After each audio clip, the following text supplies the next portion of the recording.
Ladies and gentlemen. I'm not familiar with Trucker John live stream. Is that your live stream? If so, it sounds like you've got a lot of exciting content lined up. Can you tell me more about it? To be honest, I'm not familiar with the Trucker John live stream. It sounds like a lively and exciting show, but I don't have enough information to give an opinion on it. Can you tell me more about it, or maybe provide a link to the stream so I can check it out? Unfortunately, I wasn't able to find any information about a YouTube live stream called Trucker John 3. Could you provide some more context or details about the live stream?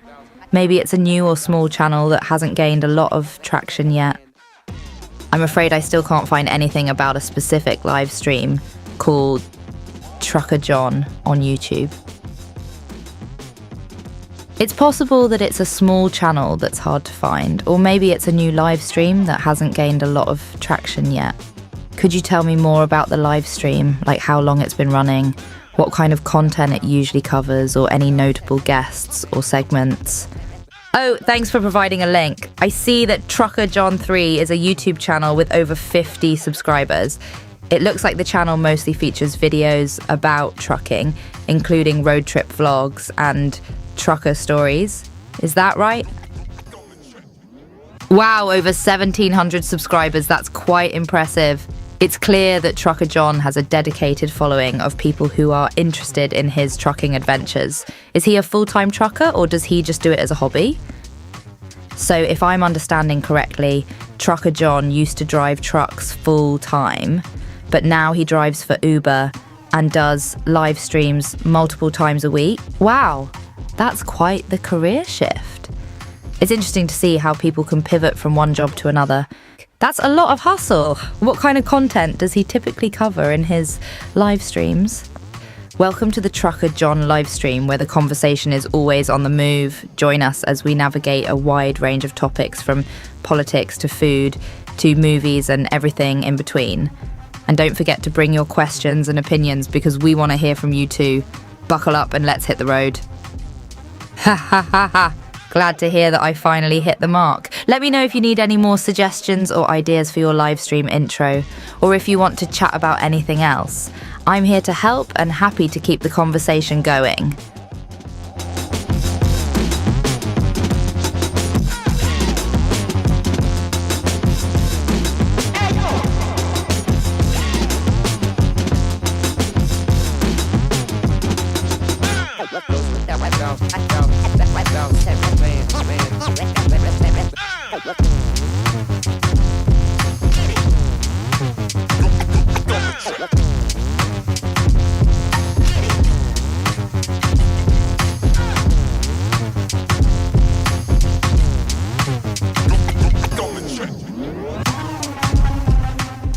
Haha, you're very welcome.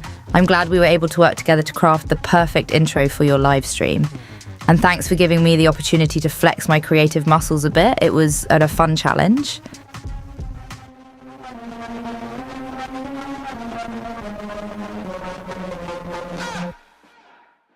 Ladies and gentlemen.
Welcome to the place where no topic is off limits.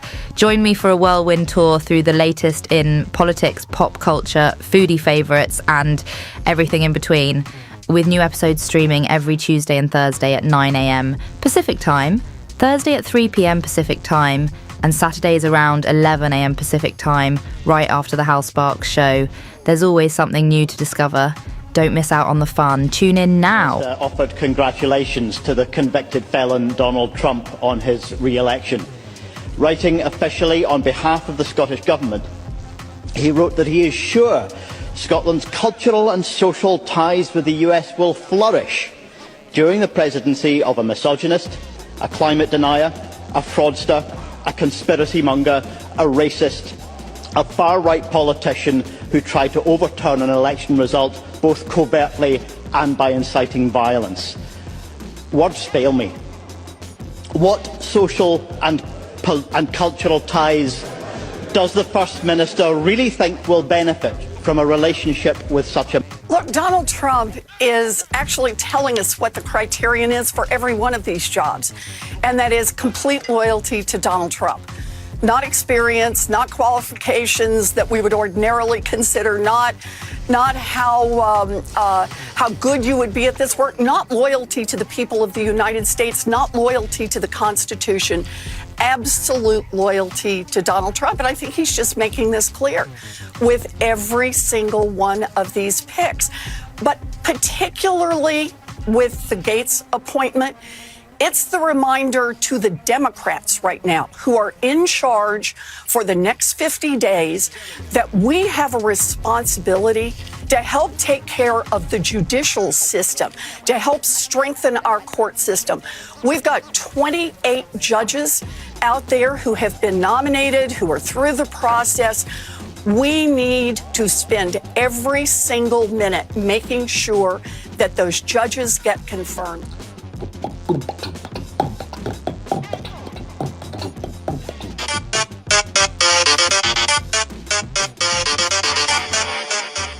You know, they say that wise people will watch the Trucker John live stream.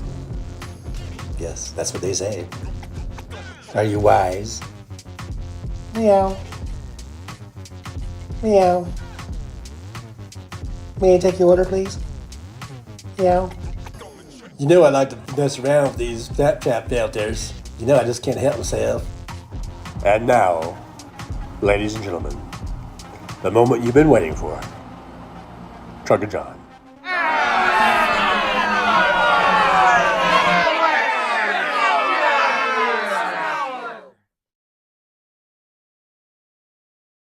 All right. Test 1 2, test 1 2. Let me know if you guys can hear me. Give me a big little thumbs up there. If everything's coming through, hopefully I see a green light. I think we're hooked up. I think we're plugged in, ready to go.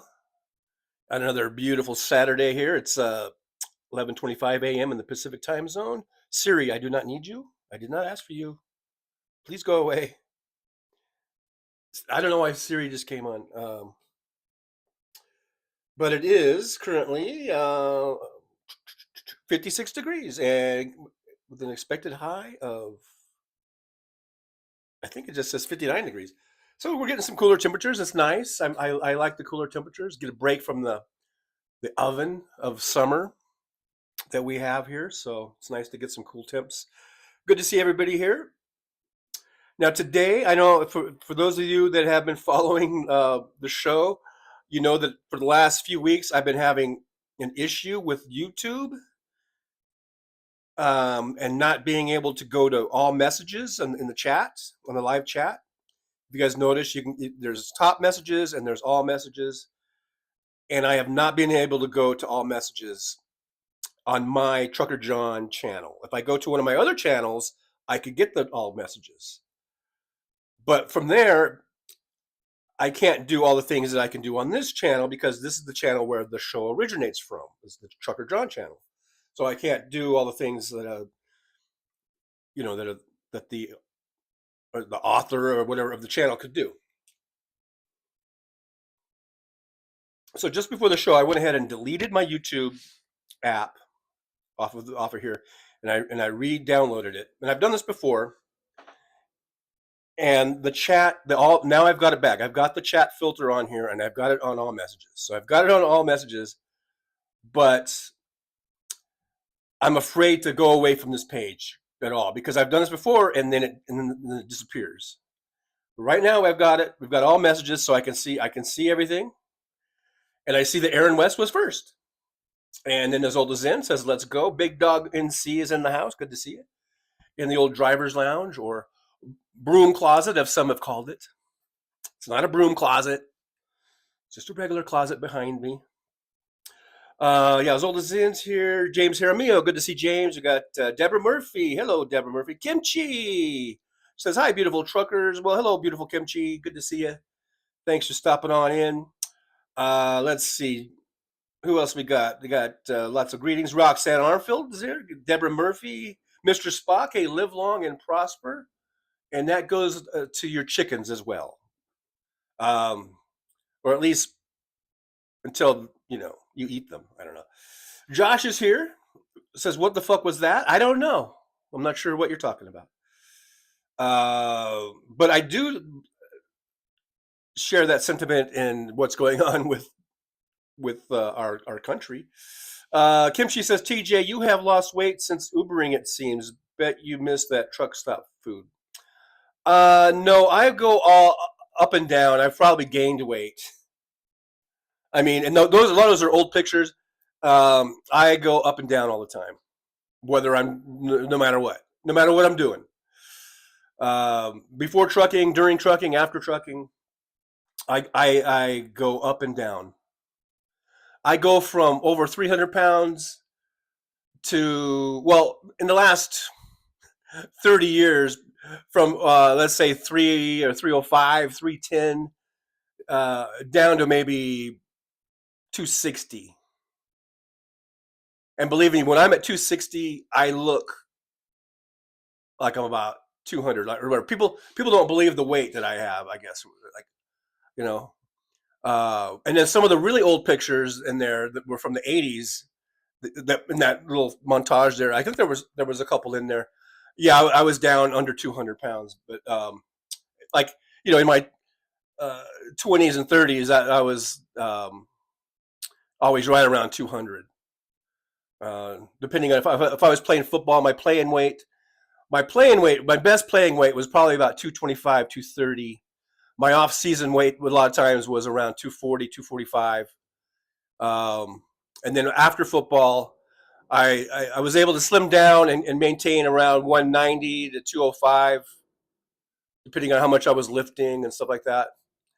And then for some reason, when I got in my late 30s, I just blew up to a big fat trucker that you see now.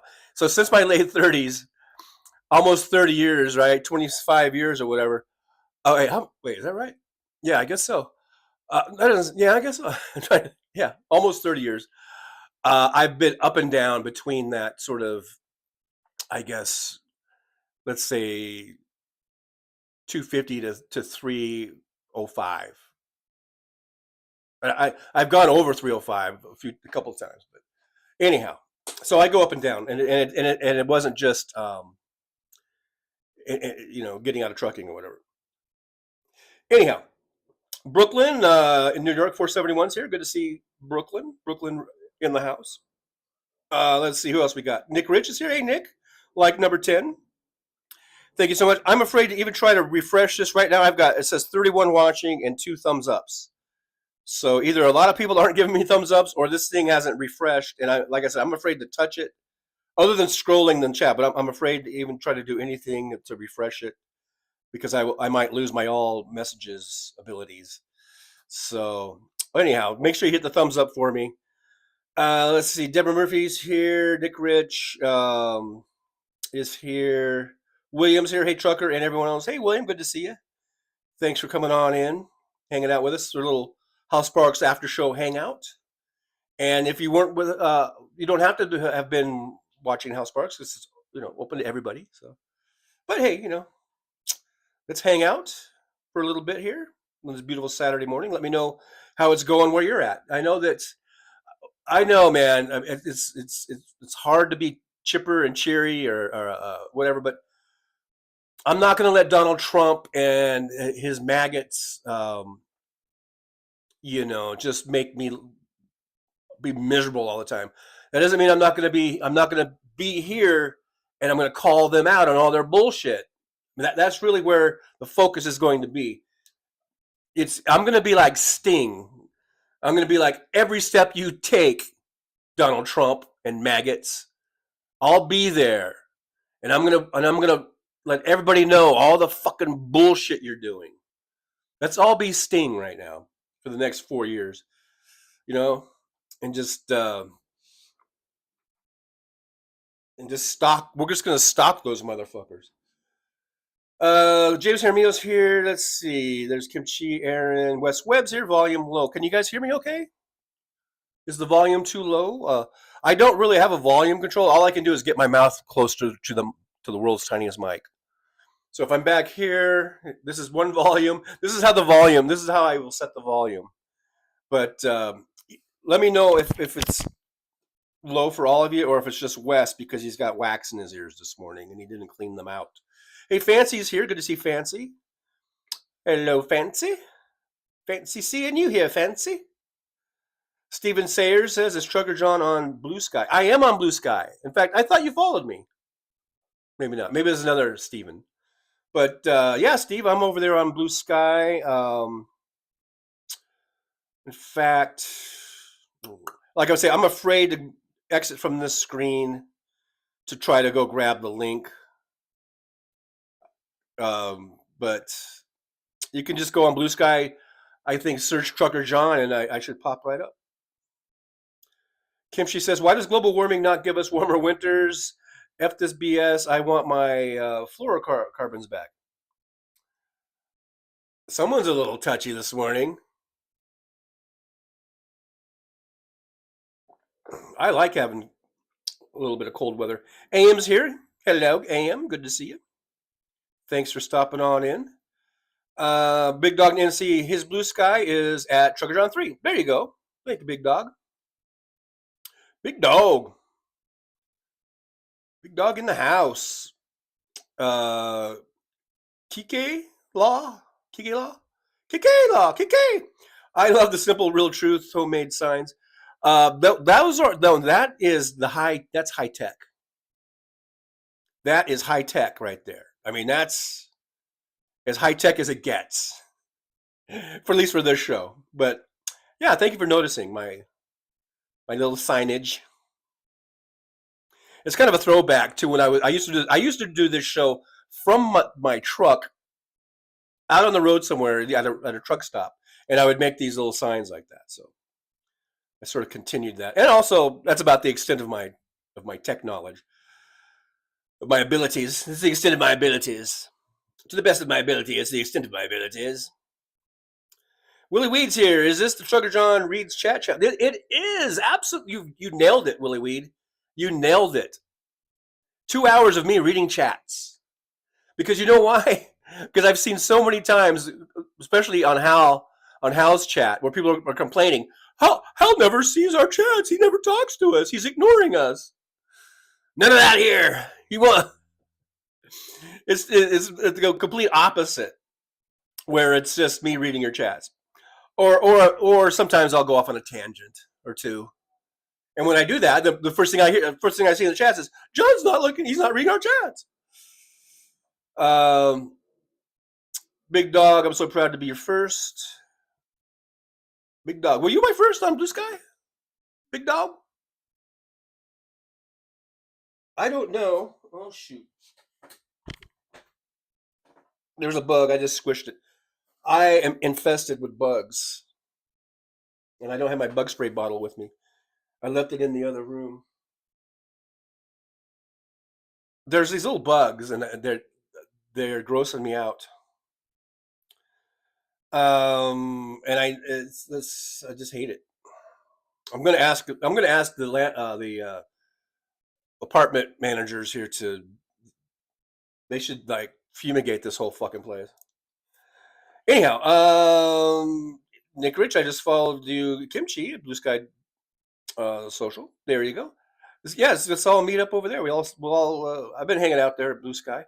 Deborah Murphy's got the thumbs up emojis. Like I said, I only see 2 thumbs ups, but I'm afraid to try to do any type of refresh. I'm afraid I'll lose my all messages abilities. So let's see.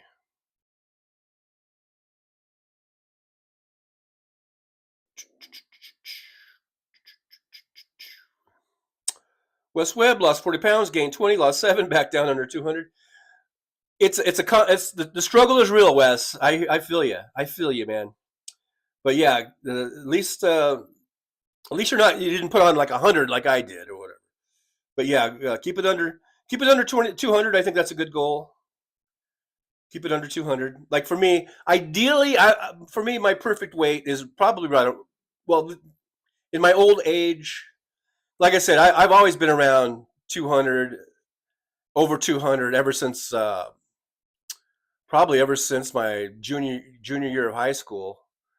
I've always been well over 200. But like most of that was, playing football, lifting weights, and I look pretty good at 225. I got to tell you, I look pretty good at 225. But since I'm not playing football and I'm old and everything, I think 200 would probably be good for me. About 200, 205 would probably be good. Maybe 195 at the lowest. I am a big boned person, I think. No, there's no doubt about it. So for me, you know how they have those charts, like if you're 6 foot tall, they used to say your ideal weight would be like 170, I think. If I weighed 170, even in my prime, I would have looked anorexic. I would have looked like an anorexic person on his deathbed. There's just no way. I remember getting actually down to when I was about, I guess, 30 or so, after my football days and everything, getting down to, what was my lowest weight? I think I might have got down to 185. And I look at those pictures and I'm like, oh my God, I look sickly and anorexic. But once I got, to put on 10 pounds, around 195, looks pretty good. So, but for me, so 195, 205, around there. That's probably my ideal weight. My non-football playing ideal weight. I haven't played football for over 30 years. I don't know. I keep acting. I should not be anywhere near the weight I am now. But anyhow, yeah, good Web, West Web. Yeah, you go up and down, but just don't let it go out of hand. Like me, you don't want to go 3 bills, man. Let's see. Willie Wheat says about 43. My metabolism shut off. Lost everything when I quit eating meat. Yeah, I guess that's it. I guess that my metabolism changed or something, because I blew up. I went from around 240 up to like to in the 290s, like in my late 30s, pushing 300, probably around 300. Yeah, actually, I probably did break 300, and for no apparent reason. I mean, I was doing the same things I'd always done, diet wise and exercise wise, and I just fucking exploded. Big dog, I was born in Brunswick, Georgia. Hey, there's Shovel. It says water fasting and 1 meal a day worked wonders for this fat driver. Yeah, I know. That's I try to do that, and that's good. Sometimes. But man, it's hard to keep up with something like that for me, and that's hard it's always hard. It ain't easy. It ain't easy. Nick Rich, currently 194 pounds, 5'10". All right, good for you, Nick. You might at 5'10". Yeah, you might want to go. You might want to drop another 10 pounds. No, I'm just kidding. Be happy. Feel good. Be happy. Fancy says I see 16 thumbs ups. All right. I'm stuck at 2. Like I said, I don't want to try to refresh this thing right now. Because I might lose the whole thing. Willie Weed said went from 165 to 230 for a decade before I quit, though. Yeah, it's an issue we all have, huh? A lot of us do. James Jaramillo, I see 25 thumbs ups as of 12:32. All right, thank you for that update. Right now, I'm still just seeing 2. I don't know if it's ever going to update, and I'm not going to try to update it. Wes Webb can't stop eating meat. I did eat. I did stop eating meat. And that's one thing that might have been it, because I had been a vegetarian for about 7 years, I think. I think I was about, when did I start doing that? I was about 31. I'm trying to think. 30? Maybe about 30. And then 29 or 30. I don't know, somewhere around there. I became a vegetarian. And I did that all the way until I was about probably 36, 37, and then that's when I blew up. So hey, that could be it. But I used to eat meat before, and I was never that fat. I was never as fat as I was in my late 30s and onward. But maybe that a combination with, as you get older, your metabolism slows down. You know. Big Dog says I went from 365 to 285 in the last year, still heading down, trying to get to medium sized. Oh, all right, good for you. That's good. That's good, man. 365 to 285. Yeah, keep it going, Big Dog. Keep it going. You can do it. Non-useful. See, that's the thing about this show. We talk about everything. We do talk about everything. Non-useful says it went from 147 to 152, the most I've ever weighed. Okay, well, that's not too bad. So, well, Fancy says the volume is fine. Big Dog NC at Trucker John 3.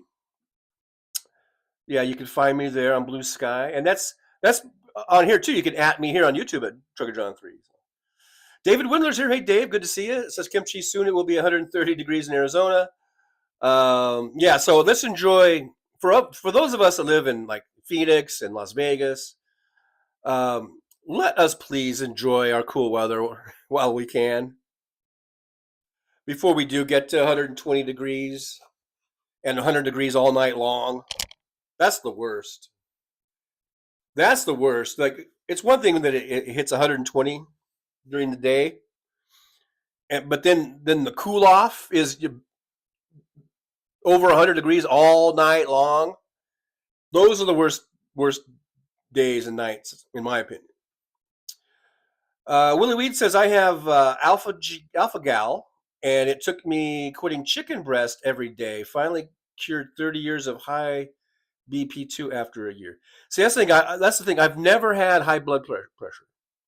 No matter how fat I get, how heavy I get, whenever I go in for a physical or anything like that, it's like, hey, your blood pressure is great.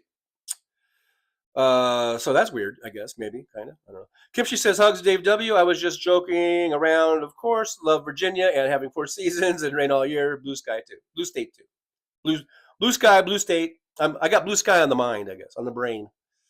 Josh says, Truck Stop sounds like a different kind of show altogether. It was different. You can look at my old videos, my old live streams. They're still up there. I've got over, I think, 1,200 videos. You can go to my channel, go scroll back, look at the, there's a playlist for Trucker John live streams. And you can scroll back a couple years ago, just, I guess, like even just like 2 years ago, 3 years ago. And you can see some of the stuff that was on the road. And it was different. That's for sure. There's a lot of people who say it was better. They liked it better. But I don't drive a truck anymore, so what can I do? I guess I could go sit in my car. I have done a couple of shows from my car too, but it is what it is. It is what it is. Willie, let's see. Brandon Woods says, how does see our chats? He is always in a rant that he don't. Yeah. He sees the chats. He just doesn't see all of them. Like, I pretty much see all of your chats because I'm scrolling or reading almost all of them. But yeah, I mean, Hal does his thing. He's doing the clips. He's talking. He's going off, and then he'll look down and he'll see something. It's pretty random. Kimchi says, back in the day when Hal was on Periscope, he fought with me all the time. Those were the days. Oh, Kimchi, you just love that, huh? You love getting into it. Just love getting into it. Speaking of getting into it, did you guys watch that stupid fight last night? I didn't watch it live. I came home after driving, and I watched because I have Netflix, so I went ahead and watched it. It was pretty pathetic in a way. I mean, I don't think it was fake or fixed or anything like that, like Hal was saying. But because I think Mike Tyson, if he could have knocked out Jake Paul, he would have done it. But I got to give a lot of props to Tyson. 58 years old. Boxing's hard, man. I mean, if you've ever been in any brawls, I've been in a few brawls in my day. I can tell you, just after fighting for like a couple minutes, if you're going that long, you're struggling. If you're not a trained boxer like these guys are, and you're just a stupid, drunk idiot, and you're in a bar parking lot duking it out with somebody, after about 2 minutes, it's hard to keep your hands up. It gets pretty hard. You're like, you're fighting everything because you just feel like dropping your hands because it gets hard and you're throwing punches and everything. So 58 years old, I give the guy some props. Jake Paul's a joke. He's not a boxer. I mean, he hasn't fought anyone that's ranked. So, I mean, he's a joke, and his brother's a joke. They're jokes. They're not real. They're not legitimate boxers. If they want to be legitimate boxers, then work your way up through the ranks, fight some good professional boxers, and then start fighting some ranked boxers. Do it like you're supposed to, and then I'll give you some cred. I'll give you some I'll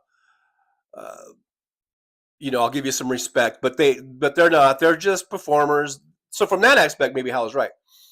But I don't think it was like pre-written who was going to win or who lose. But because I think they were really boxing. But these aren't great boxers. I mean, Mike Tyson was one of the greatest of all time. He's not anymore, obviously.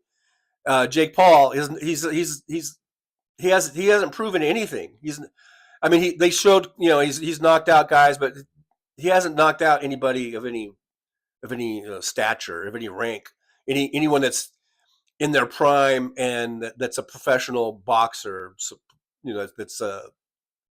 that's either ranked or that's coming up and coming. So those guys are, from that aspect, it was basically an old guy who's way past his prime, about 30 years past his prime, against a guy who has never done anything, has never proven himself in the ring with anyone that's even remotely, a ranked or up and coming professional boxer. So I have no respect for him from that aspect, but I do respect Jake Paul, and I think, and maybe I should, take back a lot of what I just said. I think that he's doing a lot of this to get the undercards money, and to get more money for some of those folks, like the two women boxers, the undercard, and some other boxers to promote them and help them get big paydays. I think.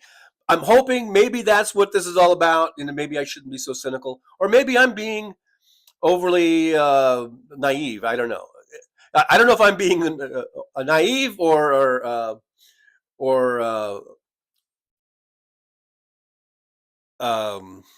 cynical, But anyhow, I watched it, and it would have been nice. It would have been nice if Tyson would have knocked his ass out, but he's old, man. You lose your abilities, and I got to hand it to him, though. I mean, I still wouldn't want to. I wouldn't want to cross Tyson, like if we were in a bar or out around town. I wouldn't give that guy any lip, because Mike Tyson as is in the ring and talking about fighting professionally or anything like that. Yeah, he's way past his prime, and he's nowhere, near that. He's not gonna, ever beat anybody ever again.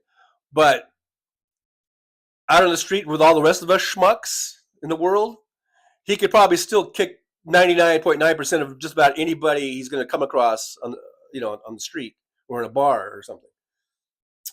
So He's got that going for him.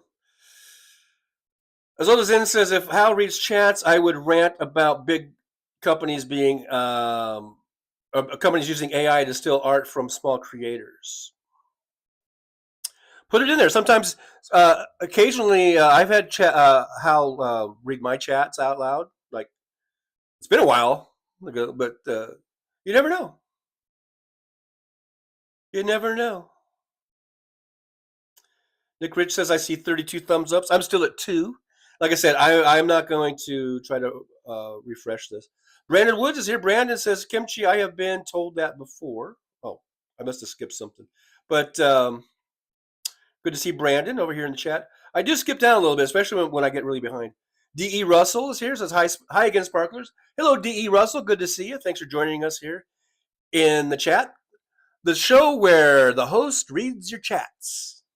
As was it Willie Weed said that? And that's true. It's a true comment. Willie Weed says, my brother always wore the husky jeans as a kid too. I did too. I was the husky, yeah. Husky kid.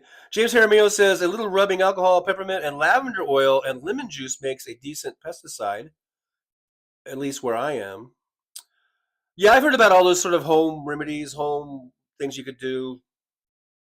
I should probably do that. I have some great bottles now that squirt really well of Raid insecticide or whatever. I could use those bottles and make my own home brew there. I'll copy that little recipe. Fancy says, Trucker John, do you have any film of you playing football? I don't think I do. I used to have some game film on a VHS tape, and it's probably in a storage facility in Lancaster. And I don't know if that VHS tape is even, who knows what shape that's in. I did have a VHS tape with a bunch of game film of me. But I don't know if it survived or not, or how it looks. Non-useful, I'm 5'7".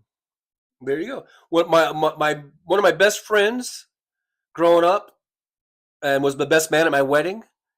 His name Mike Whitlock. If Mike Whitlock, you're out there and you see this, you should get a hold of me. I haven't seen the guy in like 30 years. He just disappeared off the face of the earth. I don't know. I think he's in witness protection or something. I don't know. But he's 5'7". I used to call him my little buddy. Great guy. If anyone knows Mike Whitlock, tell him to come on the Trucker John show, and so we can reconnect, or Facebook, or Blue Sky, or whatever. Willie Weed, his favorite thing is lifting weights. You talking about Jake Paul, or what you talking about? Kimchi, or your brother? I don't know. Kimchi says 170, too skinny for a tall man. Although my first husband was smoking hot at 6'3" and 180, couldn't gain weight. Poor thing. Some people are like that. Isn't that weird? Like some people, I guess it's all metabolism type of thing. I mean, all I got to do is look at a picture of food and I'll gain 10 pounds. And then some people could eat like the entire menu of a restaurant and not gain an ounce. So it's weird. It's how we're all made up a little differently. Non-use says, hi, Diane Russell. Is Diane here? Is D.E. Russell Diane Russell? Huh. If that is Diane, then hi. I didn't know that D.E. Russell. I didn't put it together. I didn't put that together. But yeah, D.E. Russell. If it's Diane Russell, good to see you. Especially, I mean, either way, it's good to see D.E. Russell. Let's see. We got. Look at this. Steven Sayer. Remember, for 7 months, muscle weight's more than cellulose. Yes, absolutely. So that's why I carry the weight. It's all muscle. Yeah, baby. I wish. But Steve Sayers, thank you so much for being a member for 7 months, Steve. You might be one of the longest running memberships of all the members. So I appreciate that. I really do. And as D.E. Russell says, congrats, Steve Sayers, and hi again. Brooklyn says 33 likes. I'm still showing 2. Make sure you hit that like button, share. You know what I do when I go on House Sparks or Liberal Dan or wherever I go, and I want to try to help, even Boston Brian or whatever. I will hit that share button and I will share it. And I think it helps. I think I'm hoping it helps to promote the shows and grow them out a little bit. So I'll share it to Facebook. I'll share it to I don't go to Twitter because I deactivated my Twitter account like months and months ago. But I'll share it to Threads. Now I've been sharing stuff on Blue Sky. I'll share stuff Instagram. I'll share stuff on so what else? Like, oh, and just my Discord. Some of my Discord pages. I don't know why I went into like a Porky Pig thing there. Anyhow, but yeah, hit that share button. I think it helps. Like, subscribe, share, all that good stuff. D.E. Russell, does the other Diane Russell come here? Okay, just so you aren't the Diane Russell that does the singing, right? I don't think she does. She did one time. One time we were actually drinking beers together. This was a few months ago. She was in the chat, and I was doing a show where I was drinking. I think I was drinking Heineken. I think I was drinking some Heinekens, and then Diane was like, "Yeah, I like Heineken too," or something. She's like, "Yeah, that's." So I remember Diane used to come in here. The other Diane, the one that sings, and I love her singing. I watch when her like she does little concerts and she shows some of her old because she used to perform and like in actual venues and stuff. I love those. I love those. I give those thumbs up, and I think she's immensely talented. I love her singing and her playing. She plays guitar. She plays bass. She's really amazing. Let's see. Willie Weed says Brunswick isn't far from me either. That's where I ran that poor kid down with pickup trucks. What? What are you talking about? Steven Sayre says mine is at 36 and 39 in chat. Who hasn't hit the thumbs ups? Yeah, you know who you are if you haven't hit that thumbs up. D.E. Russell says I was 22, but it wasn't moved for me. And Kimchi is saying that. Yeah, everybody, thanks for the thumbs ups. Thanks for reminding everybody. I didn't mean to belabor the point. I was just making a note that mine says 2, so mine's not updating, and I'm afraid to do any type of refresh because I might lose my ability to see all chats because I've been having problems with that. Azola Zin says I'm losing weight because of anti-anxiety meds. Keep an eye on that because you don't want to lose too much weight. There's that balance, right? Keep up on your health, folks. We need, these next 4 years are going to be a bitch. So we need to keep our health up, keep our strength up as best we can. I know we have a lot of anxiety, and I'm right there with you, the anxiety and wondering about is Social Security is going to get cut or gutted? Is Medicare going to be around? I'm less than a year away from being able to go on Medicare. Will it even be around then? So there's lots of anxiety. There's lots of things we're worried about. So we just got, hey, let's hang out here. Let's hang out. Let's support one another and ride this thing out. And I do think we're going to have elections in 2026, like Hal was saying. And I do believe that we can get the Congress back in 2026. It won't be easy. Like Hal said, Trump and the Republicans are going to do all that obstructionism and trying to suppress the vote. And, but we have to overcome it.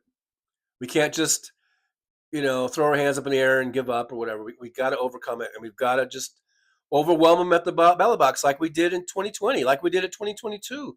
Remember, 2022 was supposed to be a big red wave, and it wasn't. And we've been winning special elections all through this time. That's why this was kind of a shock, this election, because I did not see it coming that we would have really kind of such a low turnout and that Kamala Harris would get fewer votes than Joe Biden got in 2020. I didn't see that coming. I thought she would get at least as many as Biden got in 2020. And if she had, she would have won, I believe. It is, provided it was spread out over all those battleground states and swing states, like she would have needed. But anyhow, So let's stay strong. Let's keep our health up. Let's keep our strength up, mentally and physically. You know, we got to do both, physically and mentally. Let's keep it up, and so that we can be in this fight. I know Hal doesn't like the fight analogy, but God damn it, I'm going to use it anyhow because it is a fight, metaphorically speaking. You know, we're exuding energy and effort just like a fighter does. You know, we're going to keep training, and whether that is to keep our physical bodies up, we should be training and working out, and mentally and intellectually training. Let's stay informed. Let's read stuff, and let's get good information. Let's make sure we consider our sources. Like who was saying that their mom always said consider the source. But that's true. Was that Hal?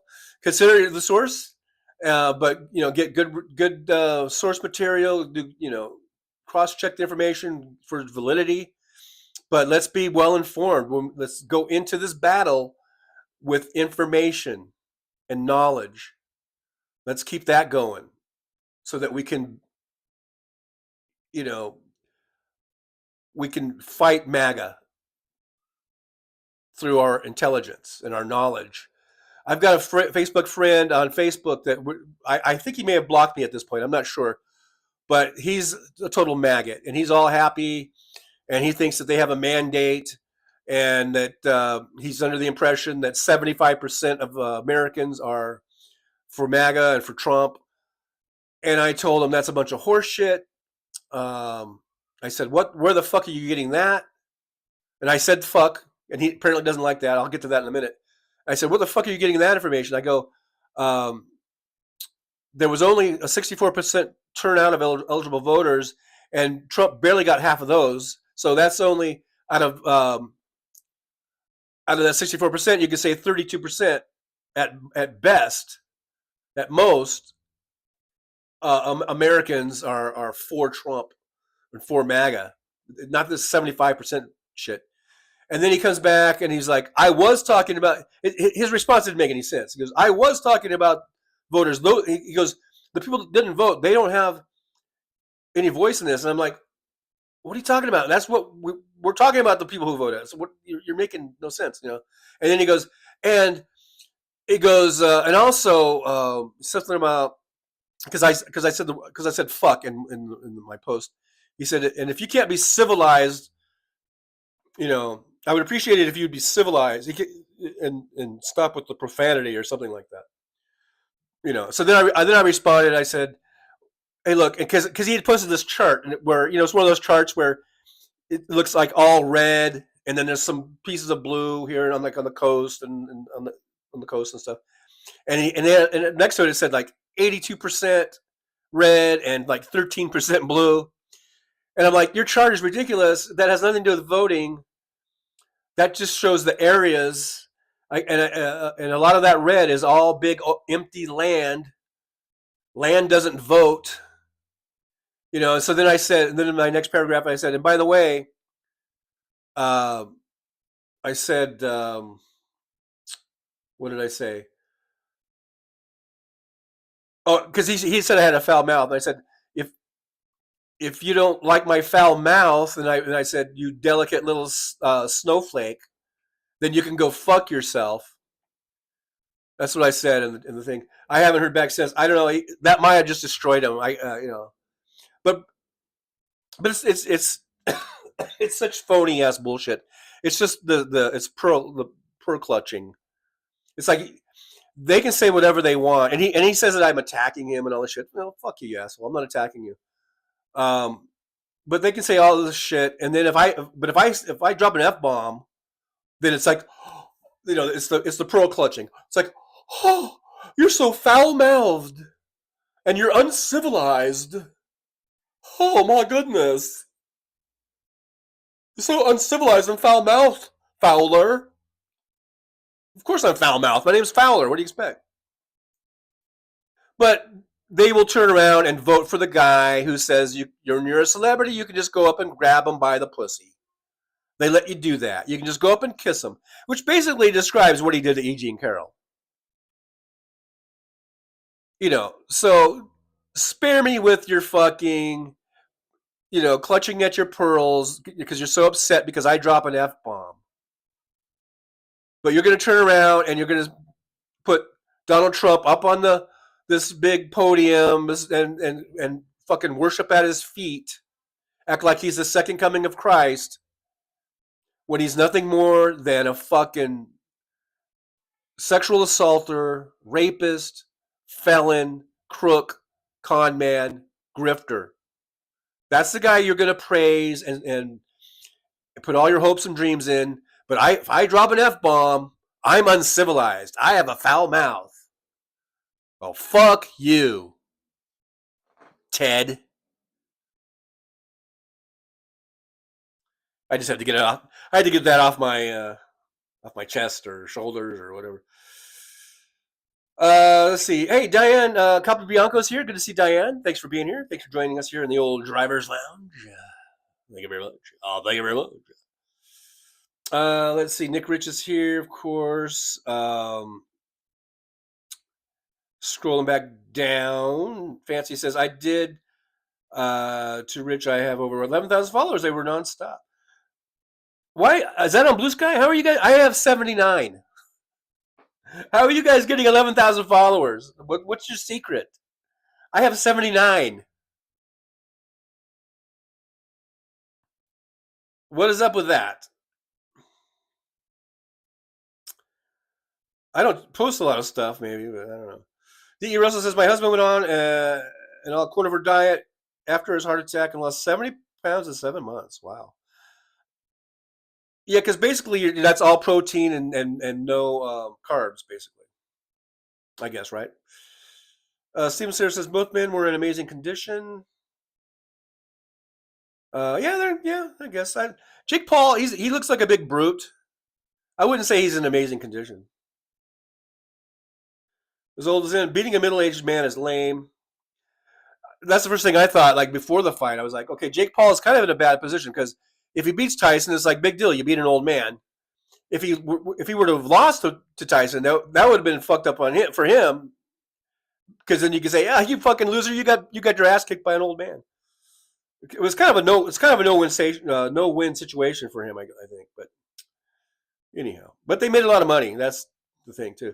Willie Wheat says, but those BP meds killed my sex drive while I was taking them. So glad to get rid of them. Oh, yeah.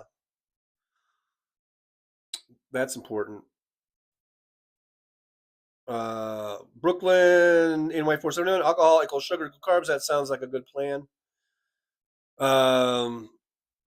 Steve Sayers, both very talented athletes. Look at the training these boxers do. I don't think Jake Paul is that talented. I think he's probably a good boxer. He's probably a good fighter. Like if you went out around town and he could probably handle himself pretty good, against the schmucks at the bar or whatever. But I don't think he's fought anybody of any, at least professionally. I don't think he's fought anybody of any rank, D.E. Russell says, I've been eating more meat, but can't give up my veggies and some sweets. I think it's okay. I think you should eat veggies. Veggies aren't carbs. That's your roughage. You need to get some roughage, as they used to call it. Willie Wheat says Tyson's got the best left in boxing. His trainer said his legs weren't there. Yeah, his legs were gone after the first round. His legs lasted one round, but that's the 58-year-old body. I don't know if he could train more for the legs. He was skipping leg day or skipping leg training, but at 58, he was wearing a brace, so he might not be able to train on his legs because he might have a bad knee or something.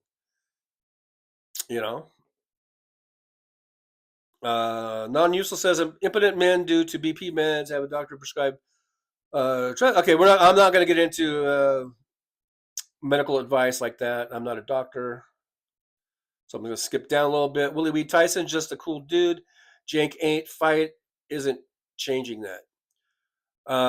Tyson, I'm not sure Tyson's a cool dude. I mean, he's a cool dude, but I mean, he's kind of a messed up dude in a lot of ways, But kind of a scary dude, actually.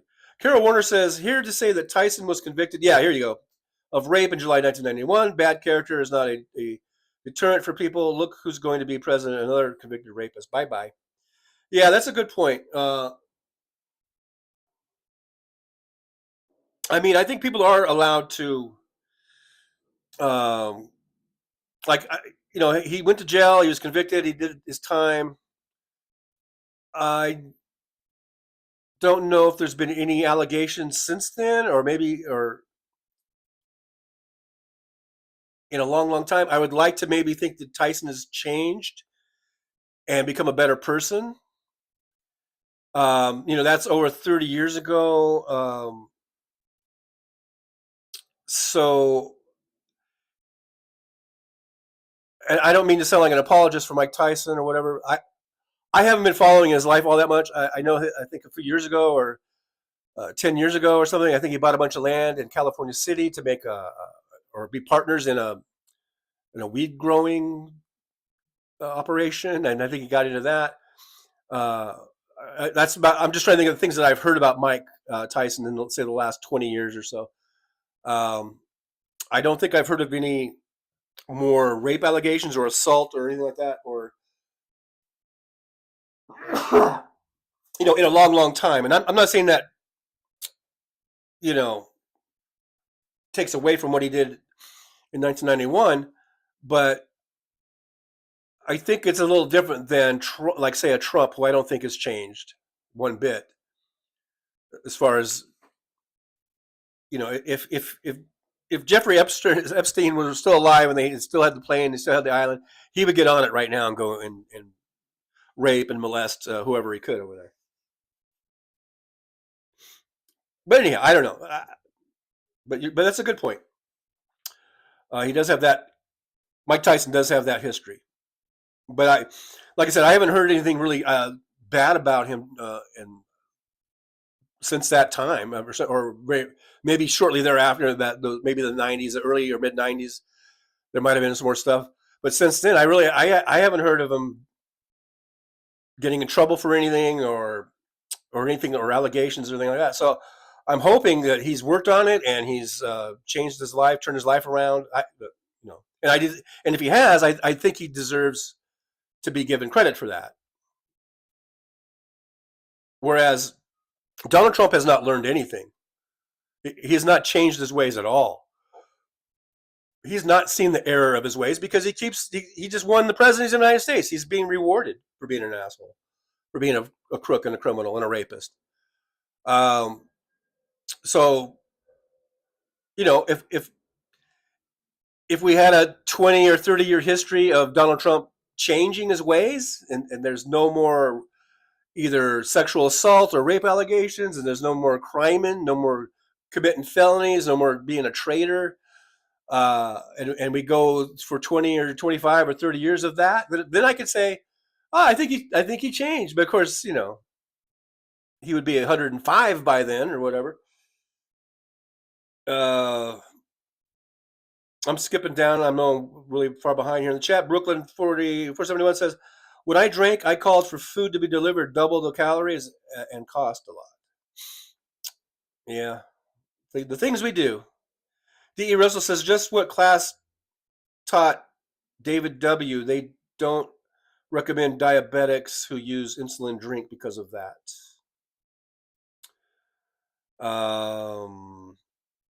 Yeah, Carol Warner's here. Jeff Curry's here. I need to gain weight. If I could give you some of my weight, I would give it to you, Jeff. Because I definitely need to lose a lot of weight. Nick Rich says the biggest culprit in weight management is sugar. Absolutely. And I do believe I am addicted to sugar. Willie Weed says, wish I had food delivery. My town doesn't even have red lights. Well, I guess that's the pros and cons of there are pros and cons of living in, wherever you live. Kimchi says, so glad my daughter isn't bigoted. 4'11", 130 pounds. Boyfriend is 6'2", 300.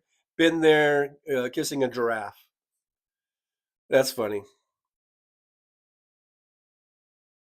D.E. Russell, heavens willing, where do you live? In a very small town. Carol Waters is still here, but gotta go. Love you all. Have a good weekend. You too, Carol. Thank you for being here. You're probably gone by now, but just know I am saying goodbye, and I hope to see you on the next one. Deborah Murphy. Oops, I hit the like button. Thank you, Deborah. I do appreciate it. Sayal's here. Sayal's burping. Excuse you, Seha.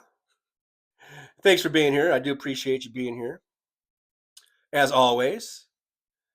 Kipshy says, I've only lived in large communities, 100,000 or larger. Well, aren't you special? Mr. Spock says, howdy, everyone.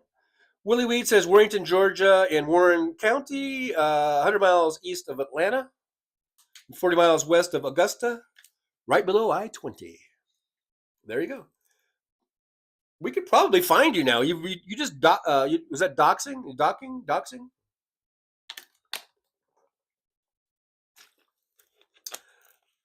I'm about as good on that terminology as I am on emojis. Kipshy says, seems so DE, especially with the internet, you can fall for someone you never see until later. Willie Weed, the only blue dot in a sea of red. D.E. Russell, that's how I met my husband, was an online dating site. Wow. There's a lot of that that's been going on over the years, huh? D.E. Russell says, went out on one date and we've been together ever since. Oh, that's nice. That's great.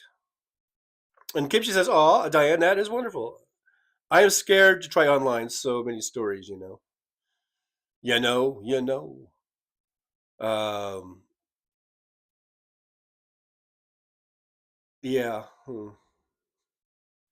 David Windler, left out DE, and he's a Republican. D. Russell True, but I just had a feeling when I saw his picture, Jeff Curry. I had to go to damn near St. Louis to make sure I wasn't related to a woman. That's pretty funny. I'm just skipping down here. Seha says that Willie Weed, think again. They use old Jim Crow laws. If you have a voter's name and address, you can change them and throw them off the rolls. Who had everybody's info? Elon. I know. I keep saying something doesn't seem right. This isn't passing the smell test. We need to expose that. I mean, we need to get some evidence because something doesn't seem right. Hey, Brenda Triplets here says, thanks, Brenda, for being here, by the way. Thank you so much. Brenda says, fight broke out near me last night and I took an elbow to the mouth. Now I have a terrible toothache and lost my dental insurance. Please get away when you hear a fight starting. Oh, Brenda, that's scary, and sorry to hear that. You got elbowed. That's not good. Yeah. Non-useful says Paul. I don't know about Paul. Non-useful says Democratic lawmakers fume at Nancy Pelosi's finger pointing after Harris Law. She needs to take a seat. I didn't hear about that, but yeah, I'm of the opinion Nancy Pelosi needs to fucking retire. Okay, you've done your deal. You put in some great years, some great service.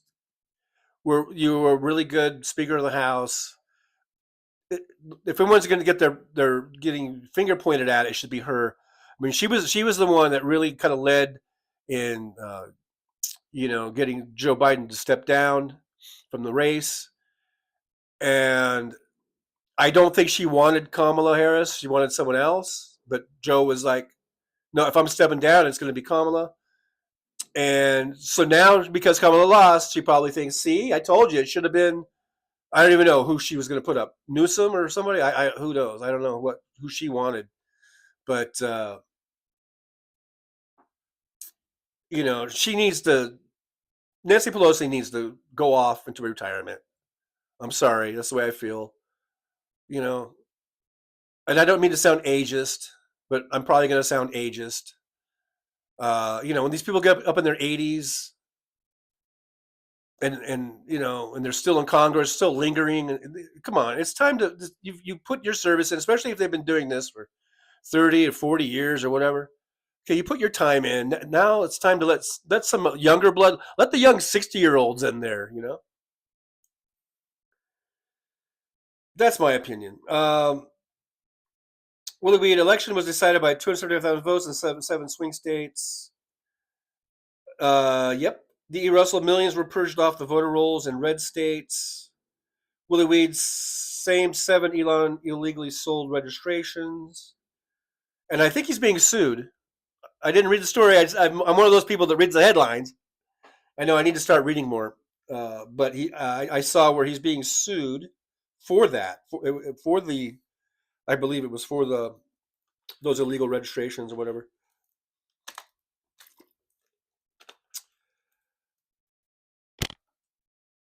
I'm skipping down here in the chat.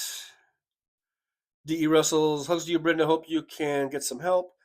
Yeah, I hope so too. That's pretty tough. Sehal says, Willie Weed. Nope, we have 4 million people in Oklahoma, 600,000, mostly Dems, got purged this year, same as in all battleground states, who had everyone's info on Twitter. Okay, so there is purging, but that doesn't mean that those were all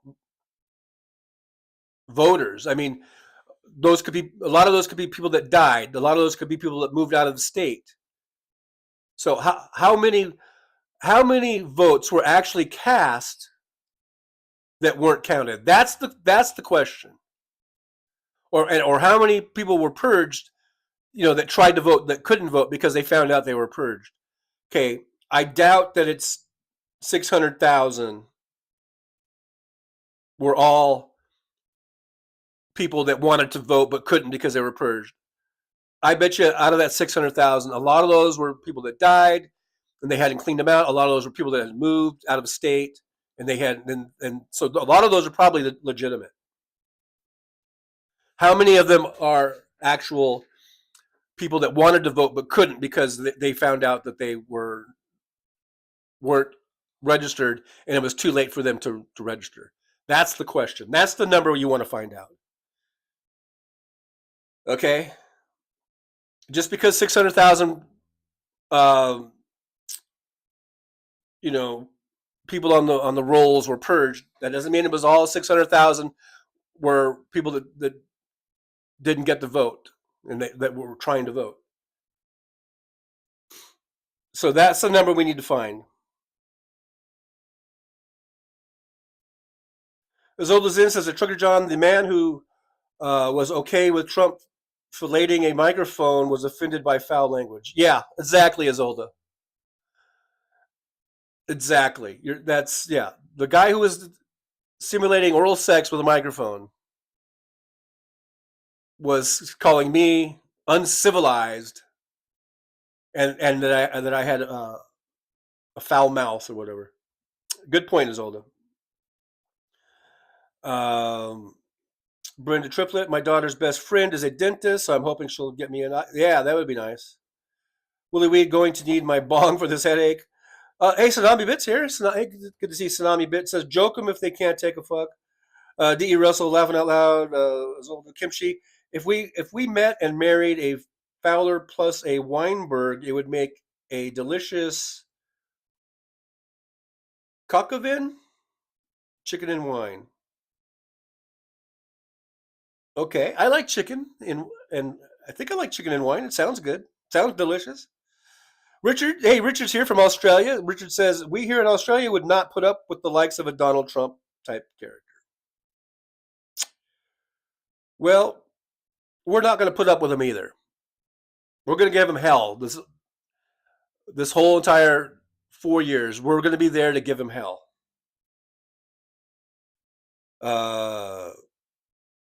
Says Trucker John, I didn't mean that you started the F-bomb thing.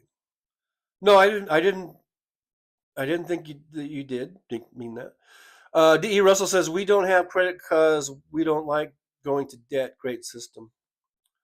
Richard says, I hope Trump ends up in prison and the inmates have their way with him. Richard says that almost every show, I got to say. Unfortunately, I don't think Trump's ever going to see the inside of a prison. I would love it too. I would love it too. At this point, I would just be happy if he, what I've said, he should be convicted of those 34 felonies. And if they don't want to lock him up because he's the president-elect, then they should put him on house arrest and give him an ankle bracelet. And he could only, I guess his house would be Mar-a-Lago, even though that's not really a house. I don't know, or wherever it would be. Or maybe it would just be the White House. His house could be the White House. And you cannot leave the White House without permission. You got to check in with your probation officer or your parole officer, whatever it's called. You got to let them know where you're going at all times, where you're going to be at all times, and then they'll okay it. Put them under house arrest. That's what I would do. I know it's not as good as prison. We would love to see him sitting in prison with his stupid prison outfit and being afraid to drop the soap and all that shit. But I'm afraid that's not going to happen. And even my little thing with the ankle bracelet and being placed under house arrest, that's not going to happen either. But hey, Richard and me and we can, guys can dream, can't we? We can,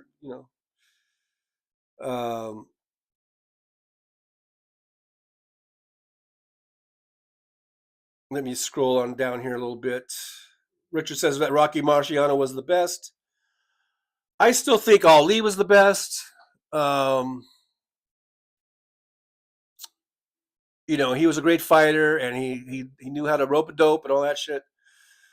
Marciano, I mean, I guess because it was before my time, and I've seen like clips of him and stuff. But I remember just growing up and watching Ali and Frazier and Kenny Norton. And even like a little bit later on with Larry Holmes. And then Mike Tyson in his prime. Those, to me, those are the best of the best.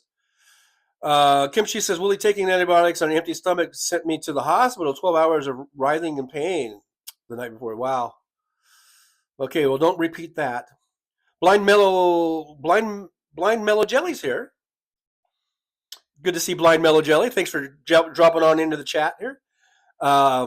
Make sure you like, subscribe, and share if you would. That'd be great. It says, keep in mind, this was not a boxing federation fight. Right, that's right. I agree. According to the license they applied for, it was acting for entertainment. Jake was the winner at the contract idea negotiation. Well, I don't know about that. I mean, maybe that's true. I don't have any knowledge of that. But yeah, this was it for entertainment purposes. This was not a sanctioned. What are the big boxing federations now? Yeah, like you said, it's not a boxing federation fight. So yeah, all that's true. It was 2-minute rounds instead of I think normally 3-minute rounds, and it was only was it 8 rounds? So yeah, this is basically like an exhibition. I understand all that. Brooklyn, New York says, I think you have a nice radio voice. Oh, thank you very much. Thank you very much. Oh, thank you very much. I do need a new microphone though. I was listening to the playback on the last show, and it's sounding really tinny. Nick Rich, I think, says it only comes out of one side. But in all this full disclosure, in all honesty, this little microphone I bought it on Temu, and I think it was only $3.76. I forget because it might have been $6.76, but I think that was for a 2-pack of these little guys, and so I decided just to buy the 1-pack because I just thought, well, if it's a piece of shit and it doesn't work, then I don't need 2 of them. So I think I just bought the 1-pack, and I think it was only $3.76. So I guess the old adage, you get what you pay for, is coming to light here. It's coming to truth. But I might upgrade. Maybe I will upgrade to a little bit of a better model sometime soon, because it does sound a little, I don't know if tinny is the word or whatever it is, but it does work better than just if I just use, because I am doing this show off of my iPhone. That's what I'm using the camera, and I'm using going live from the phone. So I could, I used to just use the microphone that's built into the phone, and that's not. I didn't notice that being too bad, but it was a little echoey, and also it would pick up every noise. Like right now, there's a plane going overhead. I don't think you guys heard that on this mic, but with the mic on the, if I was using the microphone on the phone, I think you would have heard that plane.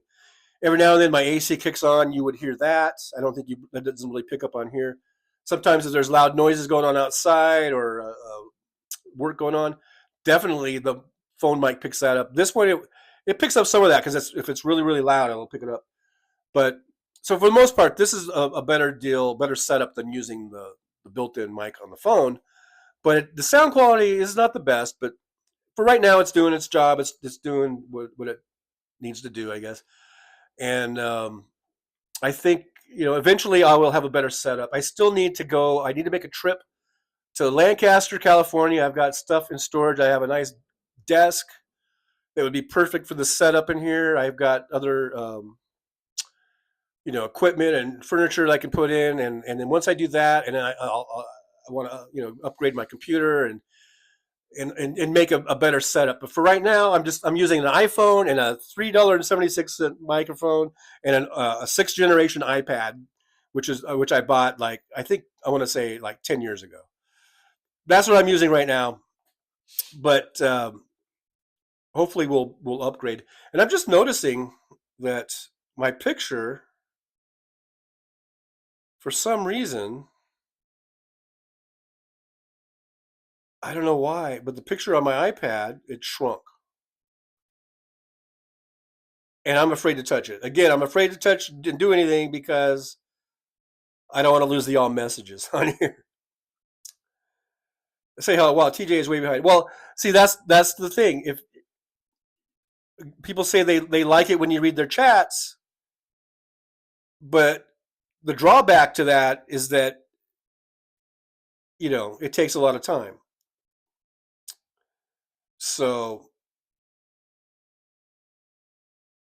you can't have it both ways, I guess.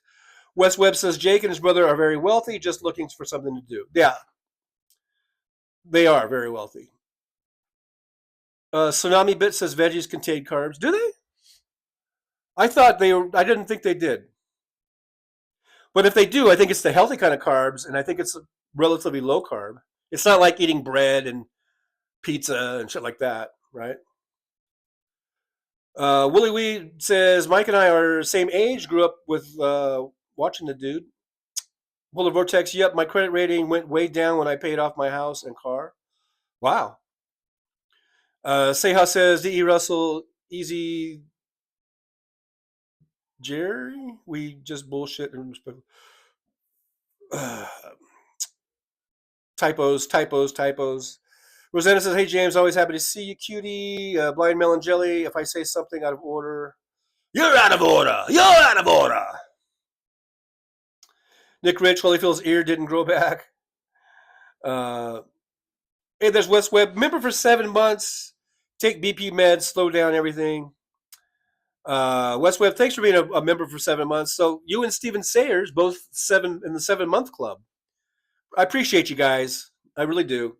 Even if I give you shit, Wes, even if I give you some shit every now and then, I still appreciate you. So thanks for coming by, and thanks for being a member. Mr. Spock says Tyson should train in a low oxygen hyperbaric chamber, then take extra oxygen between rounds, combined with steroids, could be world champion again. Do they check for steroids? He might have a problem there.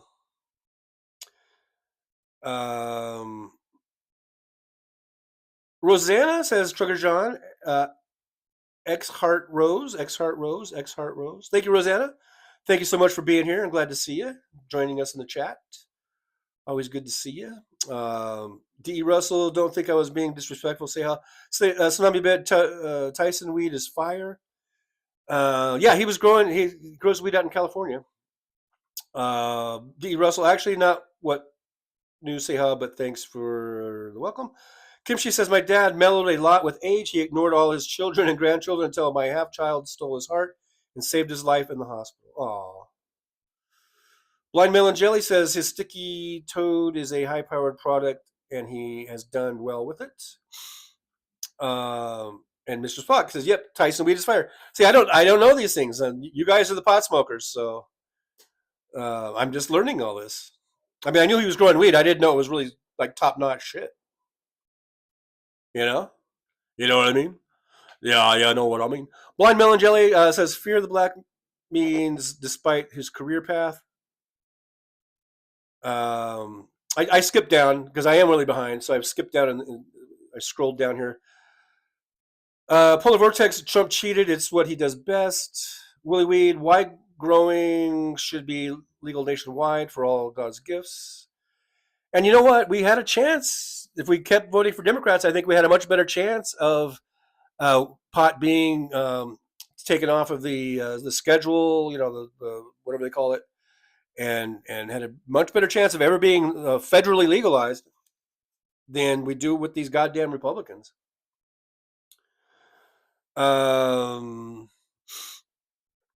Let's see. Sehal says, Mr. Spock, my father is straight as an arrow. I've always said he needs to smoke a hoot and kick the shit out of someone. Then I think, no, bad idea.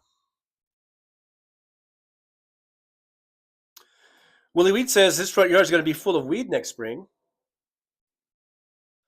Okay. West Webb heard reports. Someone report thousands of names. Fancy, we need to make sure it doesn't happen again. Willie Weed says, fuck hiding in my greenhouse. Just grow it in the front yard. Well, I hope you don't get arrested. D.E. Russell says, yes, quietly, of course, here and there on the interwebs. The PA election has triggered a recount, so more may follow. Yeah, it triggered a recount because whenever it's that close, there's an automatic recount. Rosanna says, did you guys hear that Laura Dump will replace Marco Rubio as Florida's senator? They're going to have a special election. At least according to Google, because I Googled that shit right away. I said, my question was, does Florida have to have a special election to replace Marco Rubio? And the answer came back, yes. They will have to hold a special election. So I don't think you can just appoint, if that was true, if my Google response was true, I don't think you can just appoint Laura Dump. I don't know if there's like an interim between now or between the special election and now, if they just could appoint someone, but they're going to have a special election to finish out that term. Wait, yeah, for Marco Rubio, that's for the Senate. So, they're going to have a special election sometime next year. That's why I was positing maybe Florida could get up off their fucking asses and all the Democrats could get up off their asses and maybe promoting and a Democrat for that seat. I mean, I know it's a bit of a pipe dream, maybe, but I mean, let's give it a shot because it wasn't too long ago when Florida used to be blue. Let's not give up on it. There's a seat. They're going to have a special election. Let's try to get a fucking Democrat in there. Let's dump all of our money, all of our leftover Kamala Harris money into that fucking campaign and get a Democrat in there. Hey, Alvin Stoops here. Good to see Alvin. Thanks for dropping on in to the Driver's Lounge. Always good to see you. Josh says, I wonder if they put Walz over Harris, if the result would be different. I don't think so.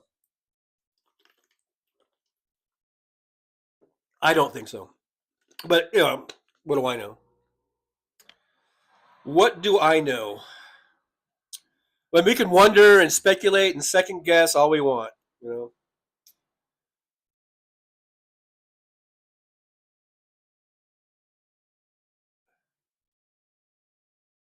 West Webb says it wasn't enough to make a difference. 1 million votes is hard to fake. Hey, Teresa TAK is here. Good to see Teresa. Thanks for dropping on by as we hang out here in the old driver's lounge. Always good to see Teresa. Polar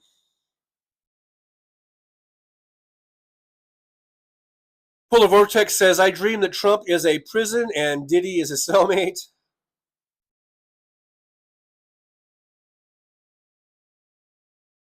MJ Daniels here. Hey, MJ, good to see you. MJ says, we call MAGA garbage because they support a vile garbage person. Absolutely. Fancy says 74 thumbs up. Thanks for the update, because mine still says 2. So thanks for that update. Clover says, Mark Thompson show 2.7 million votes discarded. Greg Palast made a video about it.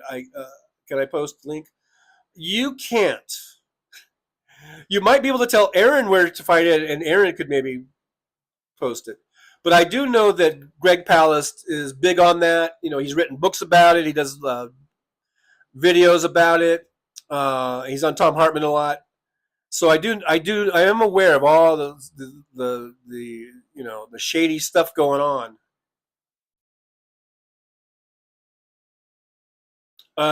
D.E. Russell says, checked out your hometown, Willie, under 2,000 population. Bet everyone knows everyone. That was about the population of when I was about 3.5 years old. We moved from the San Fernando Valley to Apple Valley, California. And I believe the population at that time was about 2,000, maybe 2,500 people. And now I think they have about 160 or 170,000 people. Wes Webb, that's the rumor. Exhibition. He paid to beat Tyson. I believe it. He's rich. Tyson must need the money. I know it's an exhibition. I don't know if he paid. I don't know if it was determined who was going to win. I mean, it could be, yeah, this was a big money grab, and they did it for the money, and they made a bunch of money. But that doesn't mean that the outcome was predetermined. Surfer Norm's here, says, talking about the fight. Cool. Hello, everybody. Hello, Surfer Norm. We've been talking about a little bit of everything. Weight loss, carbs, meat diets, you know, the fight last night, voter purging, you know, everything. We cover everything here on the Trucker John channel. Trucker John live stream, I should say. We cover it all. Pretty much. D.E. Russell says, fat transplant, Trucker John, laughing out loud. Yes, a fat transplant to, who was it that needed to gain weight? That's how far I am behind in the chat. Mr. Spock, Trump in the rape scene and Shawshank only did a dialogue. Kimchi, I can't see Brooklyn, not sure who blocked whom, but if so, it was accidental on my part. It happens. It happens. MJ Daniel says the Onion just bought a bunch of equipment. Maybe they will sell you a microphone for cheap. Yeah. I think they're going to use that, and they're going to make their own set just to fuck with all of the, you know, Alex Jones, InfoWars assholes. Teresa TAK says, just wanted to get on to say hey to everybody, everyone heading out soon. Take care, love and hugs. Well, thanks for dropping by. I appreciate it. Hopefully we can spend more time together on the next one. Nick Rich says, fear not, John, wait until the end of the show to experiment. Yeah, I know. Or to try to figure out why my picture in my iPad, it shrunk down to like that. I don't know why. I don't know why I did it. Sayhouse says, Steven Sayers, that's what happened in the Holyfield Tyson fight. Tyson couldn't knock that sucker out, and the old dog wore Tyson out.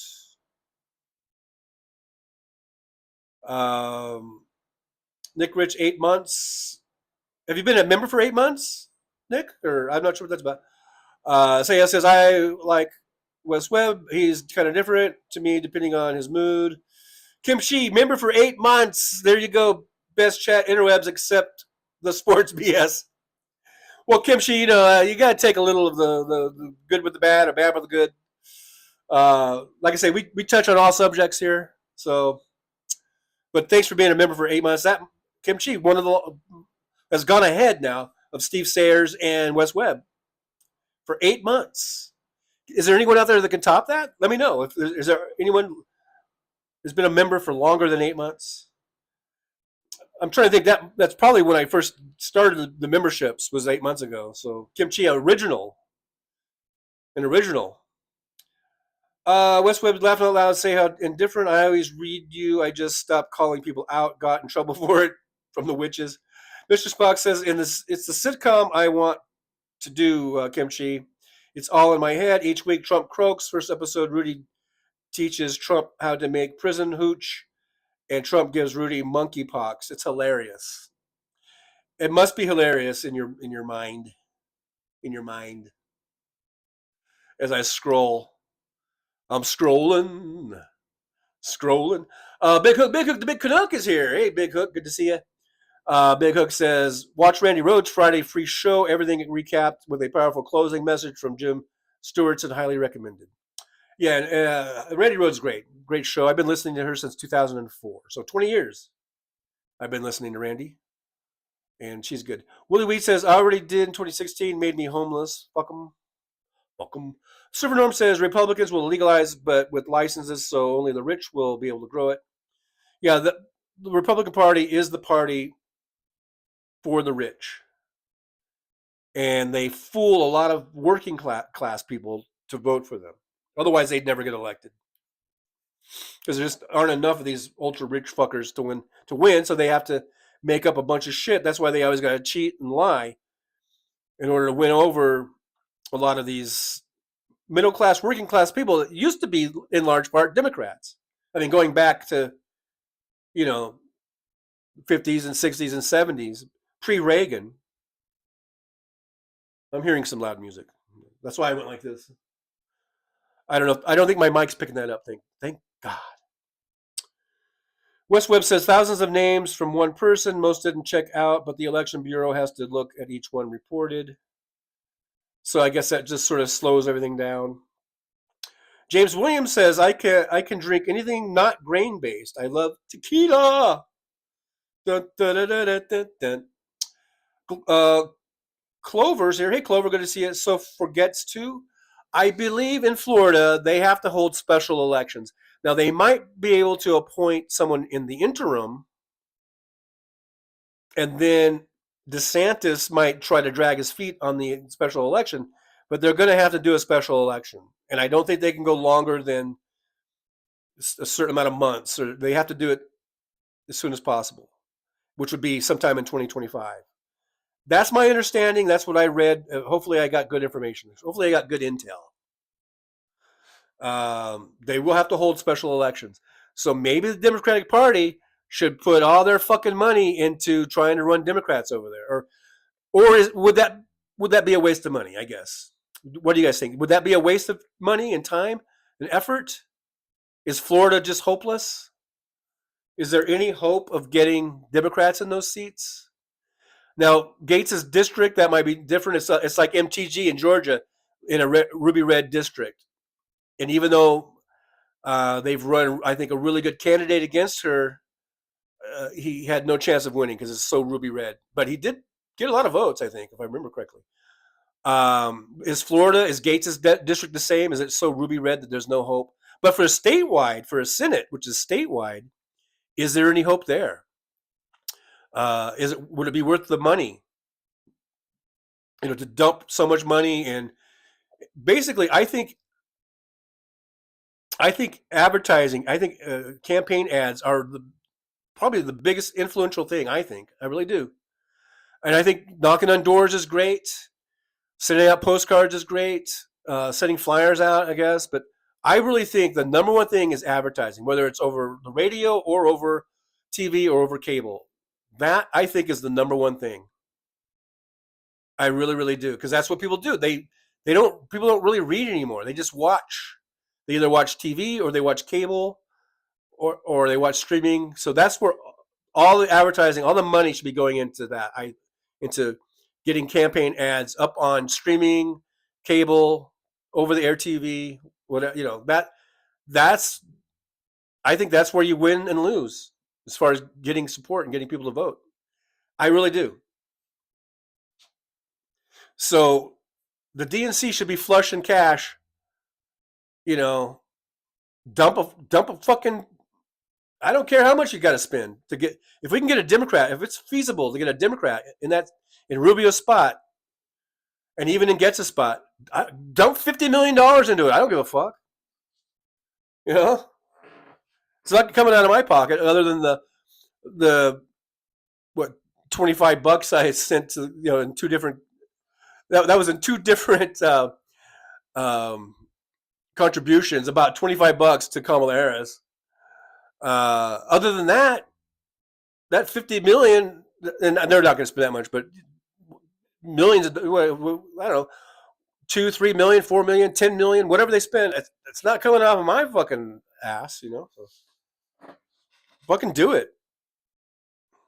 Or am I just unrealistic? Am I just naive? Let me know in the chat. Am I naive? Or would that be a good thing to do? I don't know. Nick Rich gifted a membership. Thank you, Nick. Appreciate that. And Joshua Reyes got the membership. The lucky recipient was gifted that membership. So thank you, Nick. That's always a fun thing. It's a great way to support the show. I appreciate it. And it's always fun to see who gets it. So, it's like winning the lottery, except you won't be able to retire. West Webb says same thing will happen with reporting undocumented folks. How do they know you're not a citizen? We must see your papers, please. Your papers. You have no papers? Get on the bus. Get your ass on the bus. You're being deported. Then they gotta get the,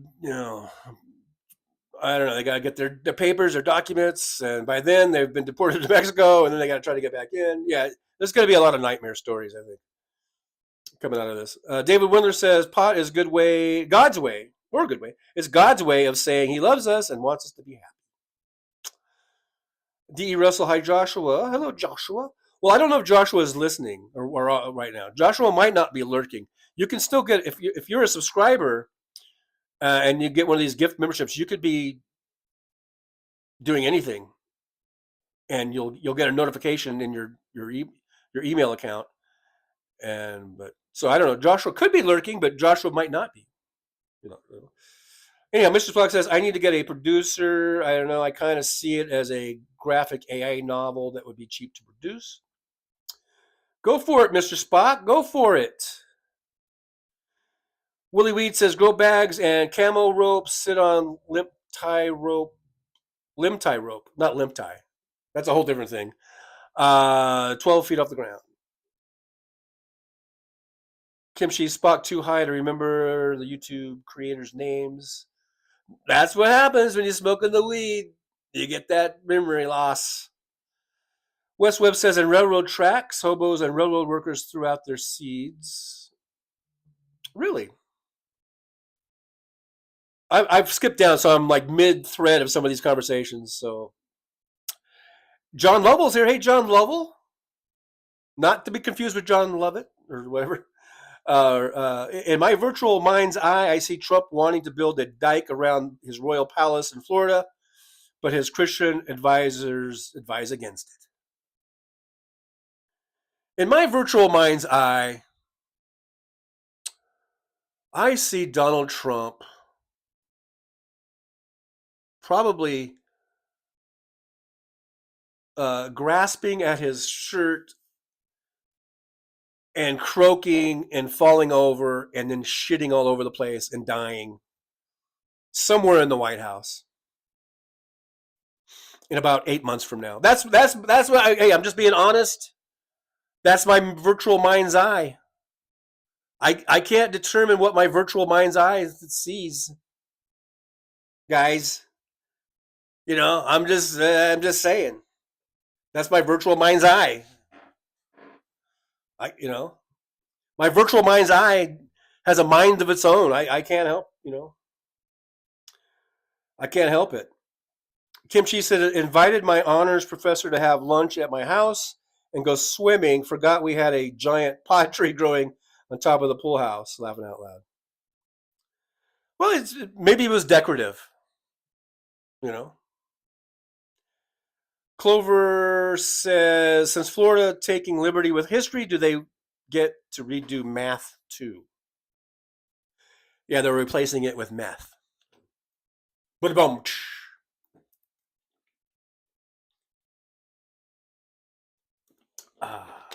I might have to go on a water run. I just drank the last of my water. Mr. Spock, free range roast chicken tonight. Slow roasted. Sounds delish. Wes Webb, I joined like first day and Jolie. Well, apparently,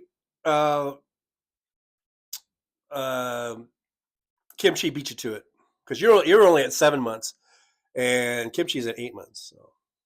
So there. Ha ha.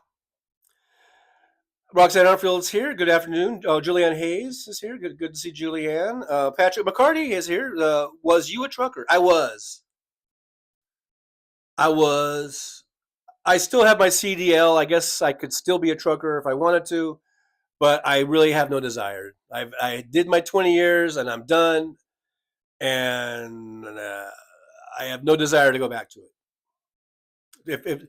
If full disclosure, I have no desire to go back to trucking. I like what I'm doing now. I do Uber, and it's fun and it's relaxing. It's completely like a 180 from truck driving in terms of like stress and all that shit. So I like what I'm doing now. James Hermio, non-useful. Damn, stay safe. Yes, please stay safe. I don't know what's going on, but play safe. Or be safe. Stay safe. Silverdome says, "Hey, Wes Webb, I went to the Onion. They talked about the purchase all over the cover. They are already getting mileage out of the purchase." TE says, "Hi, Patrick McCarthy." Patrick McCarthy. Hello to you. Good to see you. Kimchi says, and also you can go to my channel, visit my channel, and I have some playlists in there that has lots of trucking content.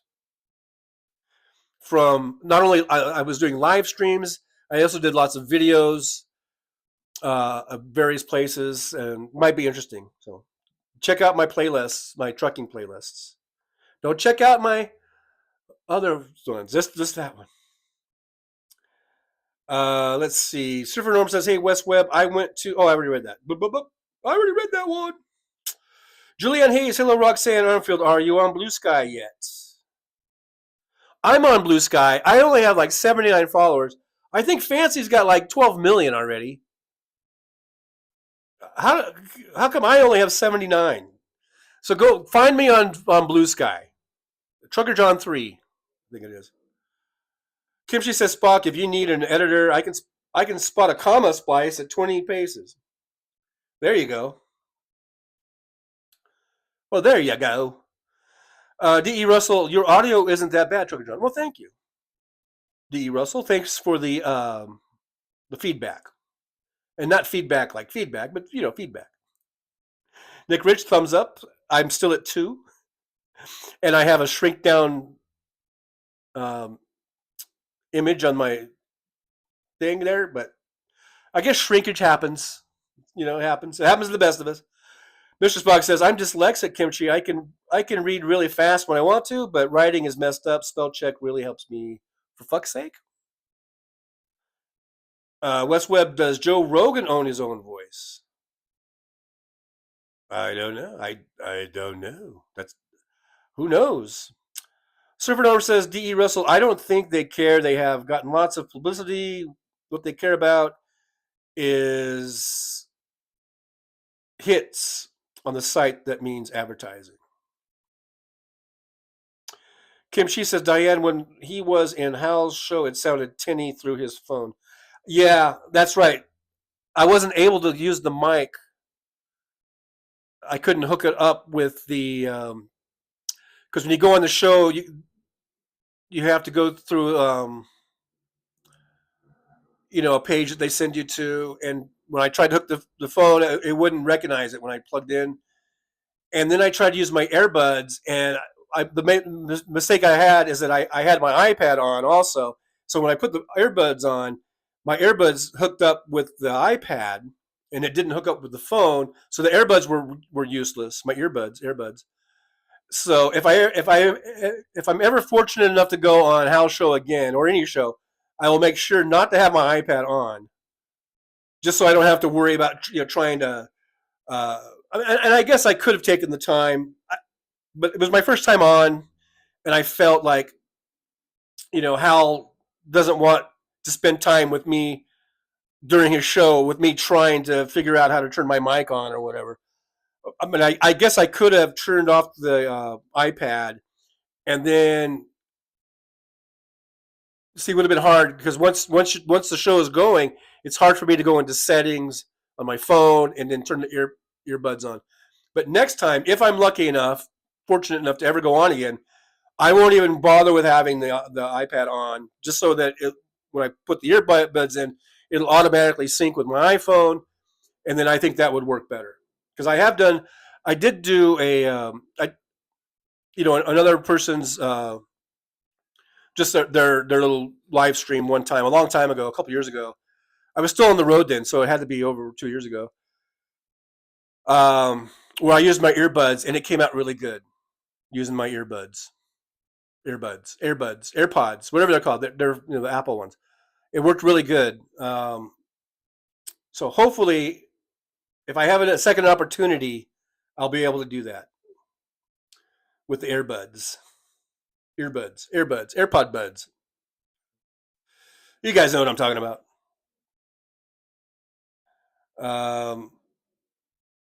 Kimchi says, I got you, Spock. I love to read. I have edited 2 short story anthologies and 4 books. Awesome, Kimchi. Kimchi, I might have to use my editor. I've got some book ideas in my brain. I've written a few screenplays. I was thinking about writing a screenplay about rideshare, too. And then I was thinking about writing a book um, about trucker stories that would be loosely or based on Trucker John's life as a truck driver. I was thinking about maybe doing just a self-publishing book, kind of like what Tara Devlin does, or Tara Dublin did, but hopefully mine would be in a printed with a font that's readable, unlike hers. Hey, Wolf Joel Gabane's here. Good to see Wolf Joel Gabane. I don't think I've seen that name before in the chat, so welcome. Good to see you. Make sure you like, subscribe, and share for me if you would. That would be awesome. And this is what Wolf Joel Gabrain says. I think that when MAGA wakes up, they can let us know. If we jump the gun, they will blame us. Sad that Black Friday and Cyber Monday will be the first post to clear.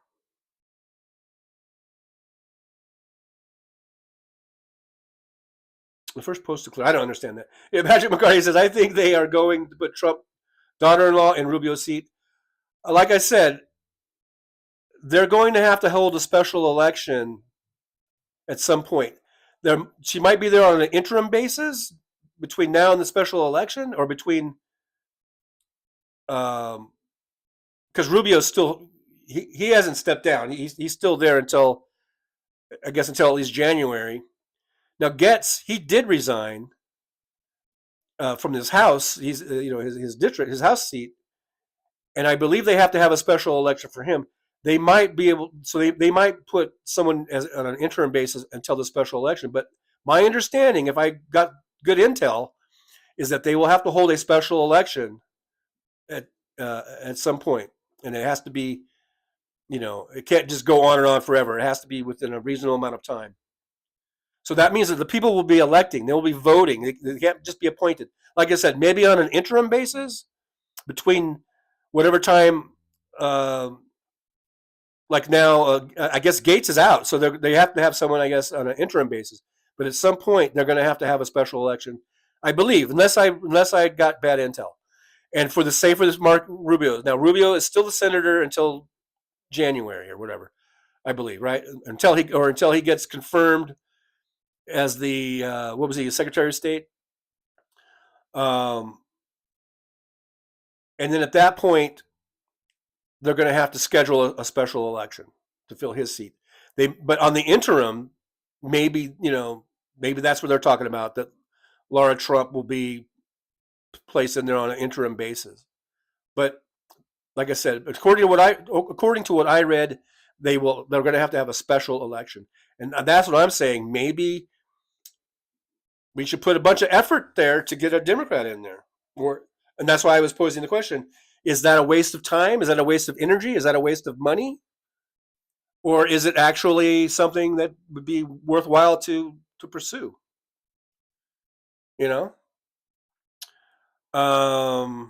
D.E. Russell, but I really don't think Trump will be around for 4 more years. Well, that's what my mind's eye thing was saying. But yeah, D says, I don't think Trump will be around for 4 more years. I think Vance will push him out. Oh, we have the 25th minute. Well, I think they're just waiting for him to croak. MJ Daniel, that so many supposed adults can be influenced by a TV ad for something is important is embarrassing. Yeah, but I think it's true. I think that's, and I don't think it's so much just being influenced. I think that's where the majority of people get their information from. Like I've said before on this show, they're not like us. We are kind of wonks. We read and watch stuff every single day about politics. I think 99% of the electorate doesn't. They don't give a shit, or they're just too busy, or they've got work, and they've got families, and whatever spare time they have, they like to watch. What do? They watch TV shows. They watch streaming shows. They're that's what they do in their spare time. They don't read about politics. They don't watch things about politics for the most part. I know I'm generalizing, maybe painting with a broad brush here, but I think the overwhelming majority of people, they don't even read newspapers anymore. And if they do, they just skim the headlines. So that's why I think print ads, I think radio ads, not print ads so much. I think radio ads and television ads, and by television, just encompassing all things that you can watch, TV shows on, or shows on, whether it's Netflix, Hulu, your local cable company, you're getting over the air, broadcast stations like ABC, NBC, CBS, all that stuff. That's where people, they get their information from those fucking ads. And I saw a lot of them during this last cycle, and all the Republican ones were fucking horseshit. They're so packed full of lies. I think that paid a big part in getting Trump elected, were those campaign ads, and getting a lot of these. Well, we didn't do so well in the House and Senate races. I truly do believe it. I haven't seen anything that would back me up. I haven't seen any reports or studies or polling done on that, if what I'm saying is true or not. That's my gut feeling. That's just from me observing and seeing how people talk. Because I do have riders, I have passengers that are from all over the country. People come here to Las Vegas from all over the world, all over the country. And just in talking to some of those folks, I really think they base their opinions on just the stupid ad campaigns. I really, truly believe that. So put all your money in ad campaigns to counter the bullshit that the right puts out there. That's what you got to do. I think you got to put the bulk of your money in ad campaigns, on visual ad campaigns that are shown on whatever you're watching with your eyeballs. Not reading, but watching. Whatever you're viewing, wherever you're viewing, that's where the ad campaigns need to go. That's what I believe. And if you don't want to listen to me, then fine, we'll keep losing.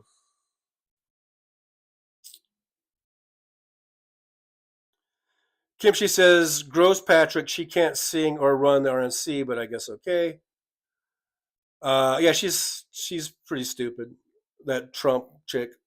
Clover says, let's start on Blue Sky to replace the Gets. It would be a practice run for fingers crossed midterms.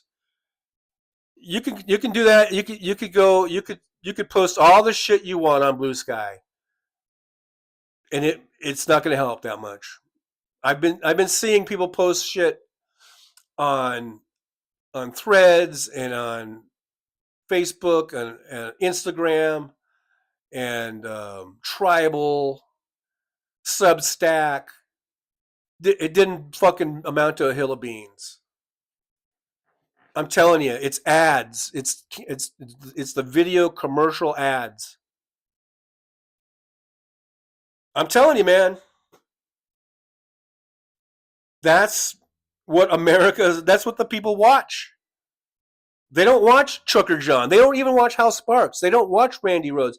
I mean, I know, okay, Randy Rhoads, what does she have? She's got 50,000 followers. Hal Sparks has 75,000. Boston Brian has what's he up, like 10,000. Big deal. Those are just dropping the buckets.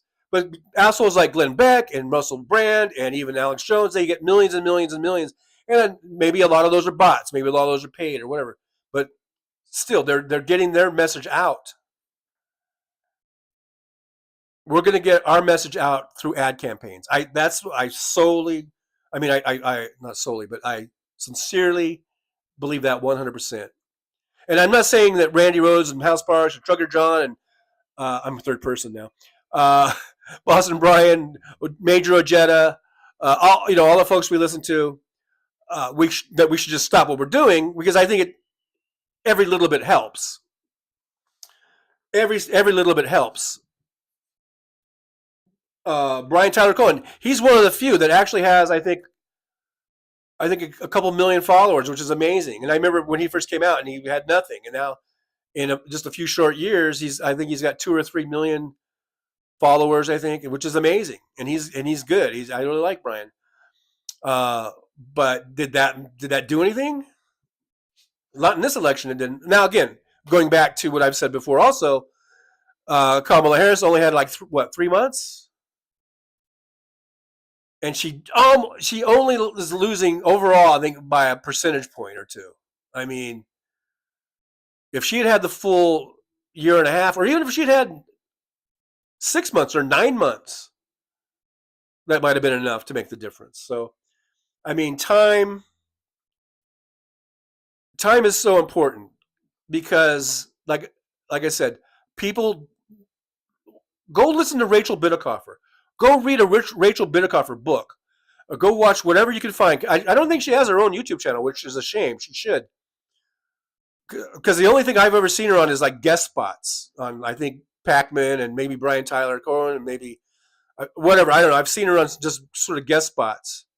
Even Nicole Sandler, I think, had her. But go read a book. Go listen to her videos. She's all about that. She'll tell you. They don't. The voters, the voting electorate, the main overwhelming majority, they don't watch any of this shit until the last few weeks before the election. That's when they finally start getting involved. So those last 2 or 3 weeks are vital. But it does help that for Donald Trump, he was a former president. He has that name recognition, not only name recognition from The Apprentice, but then he's a former president. And he's been campaigning for this one for 2 fucking goddamn years. So that does seep in to the collective consciousnness of the electorate, I believe, of the voters. But then they didn't. So it seeps in. It gives them the name recognition. But the people, they did not see. I think the overwhelming majority of voters, they did not see the slide. They did not see the mental decline. They weren't watching the rallies like you and I. We watch them every fucking day.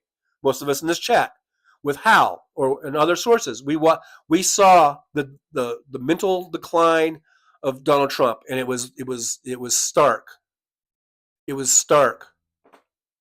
We saw it, but most voters didn't see that because they don't watch that shit. They might catch a little clip here or there. They might watch a little clip on Fox News. They might watch a little clip on some other social media thing, but they don't watch it like we watch it. So when it came time to vote, they're still. This is just my opinion. Okay, this is an opinion show. When it came time to vote, they didn't see the Donald Trump trying to suck off a microphone. They didn't see the Donald Trump that tried to get into a trash truck and could barely stand. I mean, they're in their mind's eye. Let's go back to the mind's eye thing. It's The Apprentice. It's the image that this guy is some kick-ass businessman who kicks ass and takes names. That's what they're thinking. Because when I talk to people in my car, my Uber car, about Donald Trump, and I've had a few of them say that how they like Donald Trump, they're talking about him in ways of from 20 years ago. They're not talking about the Donald Trump from 2024. They're talking about the Donald Trump from 2004. Or even from the 80s and 90s. I mean, the guy's been around a long, long time. And we've all, if you're my age, I'm 64 years old. If you're my age, you know that Donald Trump has been in the Inquirer since the 80s. And he was this brash New York businessman, this billionaire playboy. And then he got known because he was marrying Ivana, and then he married, the other chick. He was known for his Playboy, Club 54, and then his marriages, and he was known for his affairs. But it was all like, man, he's just living the life. He's the big badass billionaire. And that shit has carried over to 2024. So, and now he's in many people's eyes, he's like this badass businessman. And that's why they voted for him. They don't see all the stuff that we see. So I think that hitting the airwaves or the cable waves or the streaming waves or whatever it is, I'm kind of an old guy, so I think of airwaves, but anything that's visual, TV shows, streaming shows, anywhere you can, where you can buy an ad time, and people are going to be kind of forced to watch it. And you can put out good campaign ads that counter all the bullshit that the right wing puts out, because it's all bullshit what they put out. I think that is very vitally important. More than anything, more than canvassing neighborhoods, more than sending out postcards, more than talk shows like mine or talk shows like Hal's or Randy Rhoads or Tom Hartman. I think these ad campaigns are more important than any of that, because, like I said, they don't keep up. They're not wonks like us. They don't watch any of this shit. They only pay attention the last week or 2 weeks of the election. And then, of course, they get inundated with those campaign ads, and we need to counter those ads. That's my opinion, and I'm sticking to it.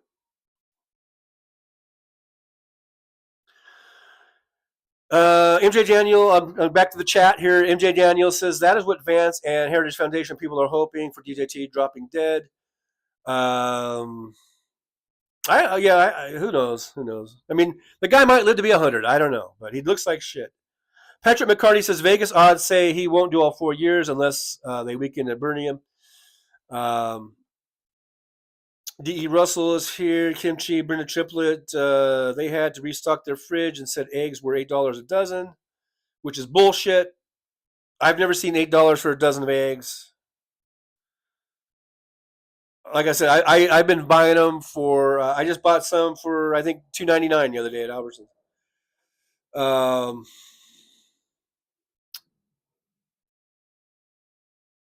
D. Russell, reptile in human form, Roxanne. I've skipped down. I've skipped down as I'm probably an hour and 15 minutes behind in the chat. So I'm just scrolling down, guys. If I skipped your chats, don't take it personally. Hey, Janice S is here. Like, if I didn't say hi to you, don't take that personally. Okay. But here's Janice S. Says, what are we doing? Ripping up teddy bears at the picnic was the last I heard. Hello, friends. Hello, Janice S. Thanks for being here. We're doing some venting, I think. And we're doing, I think, hopefully moral support. And we're all going to virtually hold each other's hand, and we're going to get through these next 4 years. And I'm going to encourage people to stay involved, not to check out. Like I said right after the election, if you need to take a break, now is the time probably to do it. Take a break, recharge your batteries, but you need to get back in the game, because they want us to check out. They want us to be so demoralized that we just don't get involved anymore, and we can't do that. So we take a break, get recharged, enjoy the holidays. This might be the last good holidays for the next few years. I don't know, but enjoy your time with your family and your friends, and then get back in the game and let's kick some ass and let's get ready for 2026 because it's going to be a hard one. They're going to suppress and obstruct all they want, all they can, but we need to show up in just vast, overwhelming numbers. And like I said earlier, I'm going to be like Sting, and I'm going to watch every step they take. I'm going to stalk these motherfuckers. I'm going to stalk Trump, and I'm going to stalk MAGA, and I'm going to expose them for every fucking bullshit thing that they do. And I'm going to use my foul mouth to do it.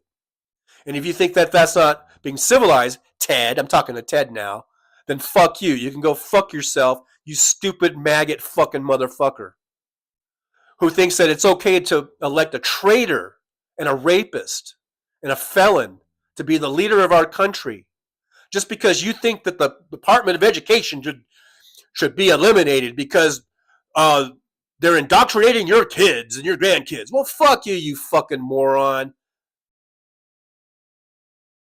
We get rid of the Department of Education, and we will see stupidity like you've never seen. You think it's bad now? So I will be there, and I hope all of us will be there to stalk these motherfuckers every step they take, not let them get away with anything. That's what we're doing. Julianne Hayes, thanks for reposting my song. Yes, Julianne. Hi, Julianne. I saw you on Blue Sky, and I loved it, and I reposted it, and it was awesome. Yes, and that was that a Sting? Was that what song parody was that? No, that was gosh darn it, what song was that, Janice? But it was great. You guys should go on Blue Sky, check out Janice. She has a great page there. As old as in Trucker John, do you plan to stream on Thanksgiving? You know what? I don't. And that's a Thursday, isn't it? I don't plan on it. I will be with my family enjoying Thanksgiving, so I'll probably take Thanksgiving off. Unless something happens and I can't make it down there, because they do live in SoCal. But as far as I know, I'm planning on being down there with them. So probably not.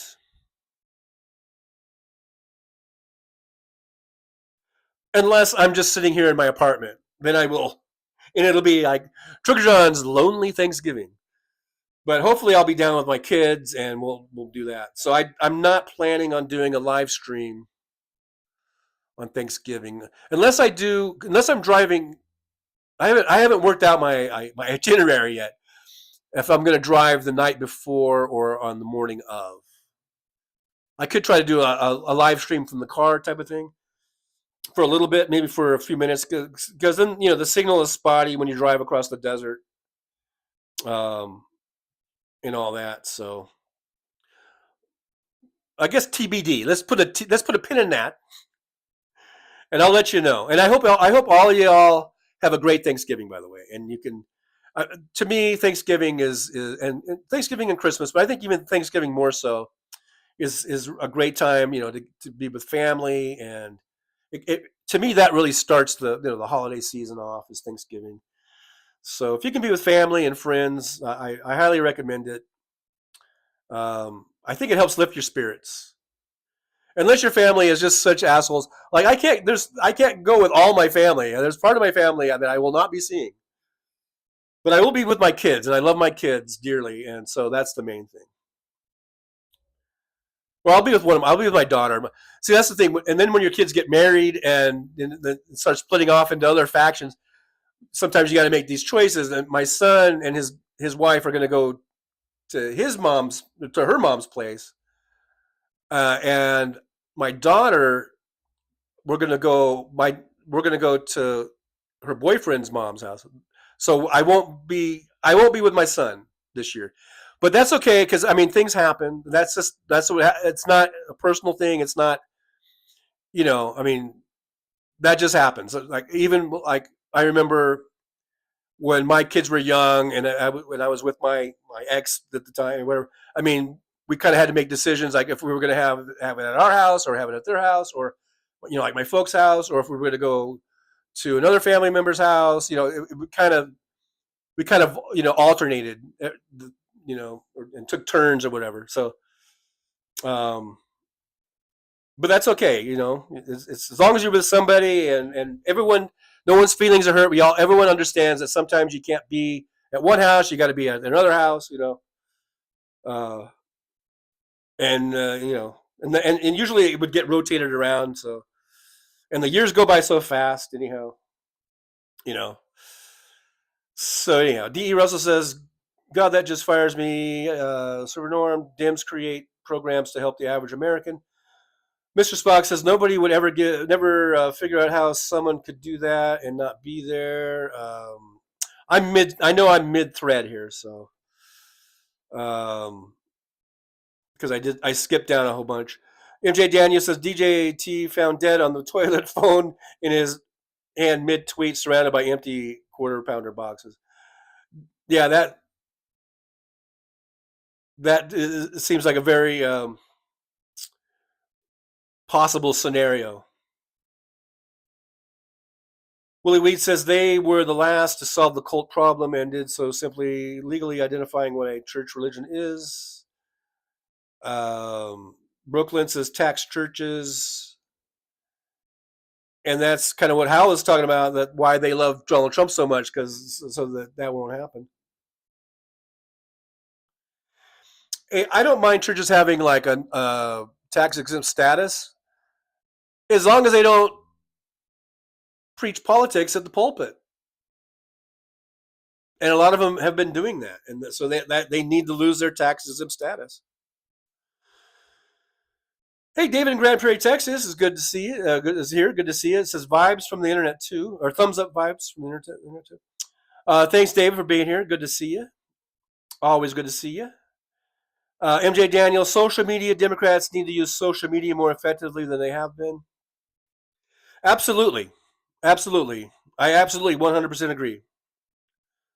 Social media, but as far as I'm telling you, those ad campaigns on when people are watching TV shows and their favorite shows, even sports or whatever, those I think have a big impact. Maybe I'm wrong. I don't know. I could be wrong. Alistair Voss is here. Alistair Voss, good to see you. I'm sort of skipping down because a lot of it's mid-thread, and it's kind of pointless for me to read something that's mid-thread of the conversation. Like this one, for instance. Kimchi says she gave me a look that said $20 holla to make you holla. Wait, $20 to make you holla. I thought of my beautiful wife slaving at home. The image was erased by her massive knockers bouncing with each stride. Page 34. The Trucker John. The Trucker John stories. Yes. Did you get a draft already? West Web $1 million ad buys. Yeah, let's do it. Fucking Kamala Harris raised $1 billion. I'm sure there's still some money left over that they could put into some of these other Democratic campaigns. I think they can do that, right? Brendan Triplet, I quit Facebook because it was too upsetting to see former friends posting hateful, stupid crap. I know, I get that all the time. There's so many fucking maggots that are friends and family. It's very heartbreaking. Nick Richhow has 77,700 plus YouTube subs. Thanks for that info. Polar Vortex, I think you're right about the ads and disinformation. Anthony Scaramucci had an intelligence expert on who talked about the KGB and their use of disinformation. PSYOPs, KGB, Vladimir Putin. It's all PSYOPs. 101. MJ Daniel, it is the kind of ads too. Democrats focus way too much on DJT bad and not enough on what President Biden and Democrats have been doing. I think that's a good point too, because a lot of things that Republican voters say that they like, they have no idea that that was Joe Biden that got that through the Chips and Science Act or the Inflation Reduction Act, the Recovery Act, all these acts. And then the Republicans that voted against that, they have the nerve, the unmitigated gall that once a bridge was being rebuilt or a factory was being built or high-speed internet was being installed or whatever, and they had the nerve to go to like a ribbon cutting ceremony and whatever and act like they had something to do with that. That shit needs to be exposed. A nice campaign ad saying MTG didn't vote for that, and have a video of her at the ribbon cutting ceremony or whatever, and then just say, put her voting record up there. MTG voted no on this and voted no on this and voted no on that. She was not for this.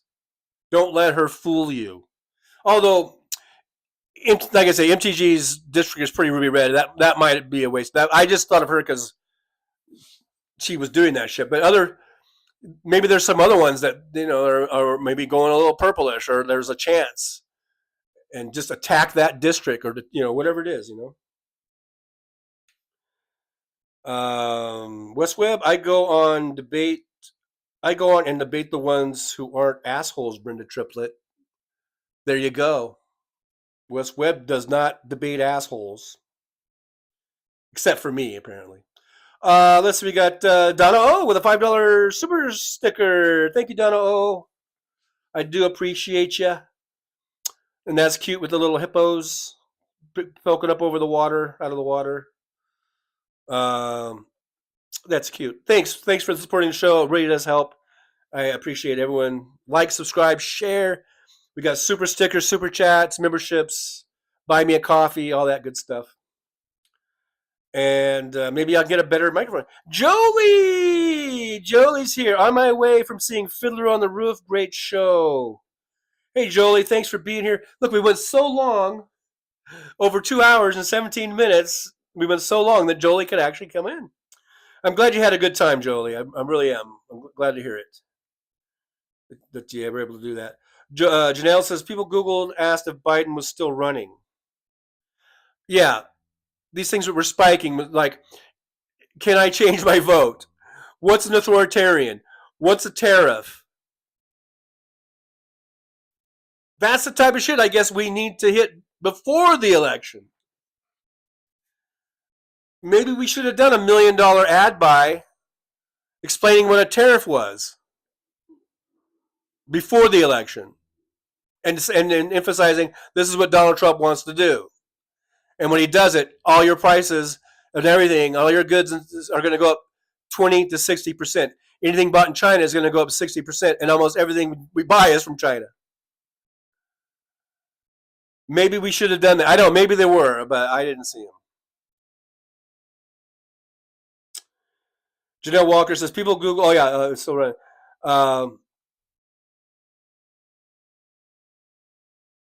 It's too late now, folks. The vote's in. It's not going to be turned around. We can do recounts. I don't think it's going to make a difference because Kamala lost almost every swing state. We can do the recounts. It might make it closer, but it's too late now. So hopefully, what do we do when we make mistakes? We learn from our mistakes. Let's learn from our mistakes and then not repeat them. Polar Vortex says the ads revealing that Trump is a rapist, fraud, and convicted felon would be enough for me. I know. For me too. And as you see, I've got Trump as a felon and Trump as a rapist sign. But whenever I've brought that up to my maggot friends, they just say that was a kangaroo court for the felony ones. And then they just will victim shame or whatever E. Jean Carroll. They'll say she's a liar, she's not reliable, she's been claiming rape her whole life. She wrote a book, and they have all these passages about from a child all the way up through her life of people of men either grabbing her, touching her inappropriately, all the way up to rape. She's been raped before, not just by Trump. And so they'll just say that they blame her. They say that she's the one that is either full of shit, because they'll say, man, she's incredibly unlucky to have. Either she's incredibly unlucky or she's a liar. That's what they're saying. I think there's a lot of women that have been raped and sexually assaulted that we don't even know about, especially us guys. Because of that being victim shamed, of blaming the victim. But I bet you if all the women in the world could just be completely 100%, honest, or with full candor or whatever, and not care about any repercussions, or not have any, blowback or whatever, we would probably be astounded. I don't know. We would be shocked to know how much rape is going on and has gone on. I'm sure it's way more than we imagine. Us guys. I'm talking about the guys here. We just think everything's honky dory. Yeah, we hear about rape cases. We know rape exists, but we don't think it's as bad as it is. I've heard of women in the military. I mean, they were getting raped by their fellow soldiers, male soldiers, all the time. I remember this story about, I don't know, 10 years ago. It was coming out, and how the up the chain of command, they would just sort of, slap some wrists, and it was almost like the Catholic molestation situation, where they would just sweep it under the rug. They didn't want to deal with it, but apparently that was a rampant thing, and I don't know if it's gone away magically. But we don't talk about that. We don't talk about it nearly enough. And I'm not saying we need to talk about it all the time, or whatever, but I think we need to talk about it. I think we need to address that issue. So that when an E. Jean Carroll does come forward, we don't go, oh, she's full of shit. Women don't get raped like that, or assaulted like how many times she did. But I bet you if we could really get down to the brass tacks of it, we would find out that lots and lots and lots of women have been assaulted their whole lives, sexually assaulted their whole fucking lives. And it's not as uncommon as we might think. That's why these stories, these testimonies, they need to come out, and so that future victims will be believed and taken seriously. And I guess that was the Me Too movement, but that sure has seemed to die down. And I'm not for, maybe it was getting a little crazy, like Al Franken, I think, was a victim of Me Too, and I don't think he did anything wrong. But and that doesn't mean that every claim you just automatically believe, like it's automatically true. But it does mean that you take the claim seriously and you look into it. If it comes to like some sort of a court proceeding or whatever. But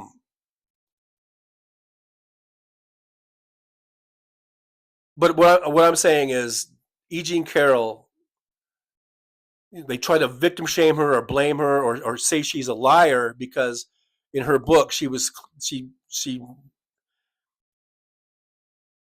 told about I think several different times where she was either assaulted or raped. Besides Trump, and so they're saying, well, that's either she's terribly unlucky or she's a liar, and I don't think she's a liar. And I think like I said, I think we especially us men would be astounded if we knew all the stuff that's really going on.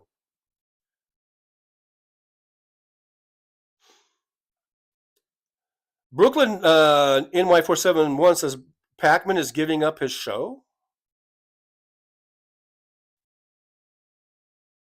Maybe I'm pretty sure David Pacman has made I bet you he's made a few $1,000,000. I guess his show is so popular. He sells so much stuff. He sells books. He sells merch. He has so many memberships, paid subscribers or whatever, memberships. I guess that's what that is. I bet you he's a millionaire, and he's got. I think he's got a kid. He might be saying, you know what, fuck it, I'm gonna go and enjoy my time with my kid. Now this is the first I'm hearing of it, so I don't know, but uh, maybe that's the deal. Maybe that will open up a spot for Hal Sparks or Trucker John. I don't know. Who knows? Kimchi says, Nick, I wish Brian were on more, but he has a real job. Boston Brian is doing really well. Yeah, for being on 1 day a week on a Sunday when everybody's watching football, even Kimchi. No, I don't know. Kimchi hates football. He's doing really well.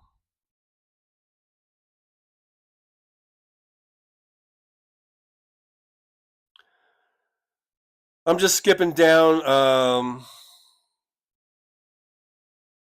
Polar Vortex says, D. Russell, and there are too many idiots who think the charges came from the White House and were fake. Who are these people?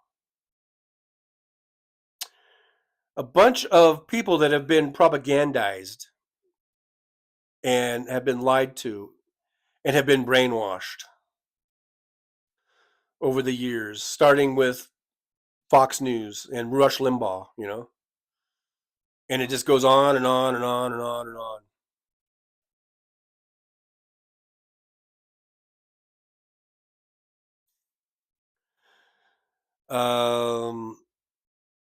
West Webb, people don't want strange folks knocking on their doors.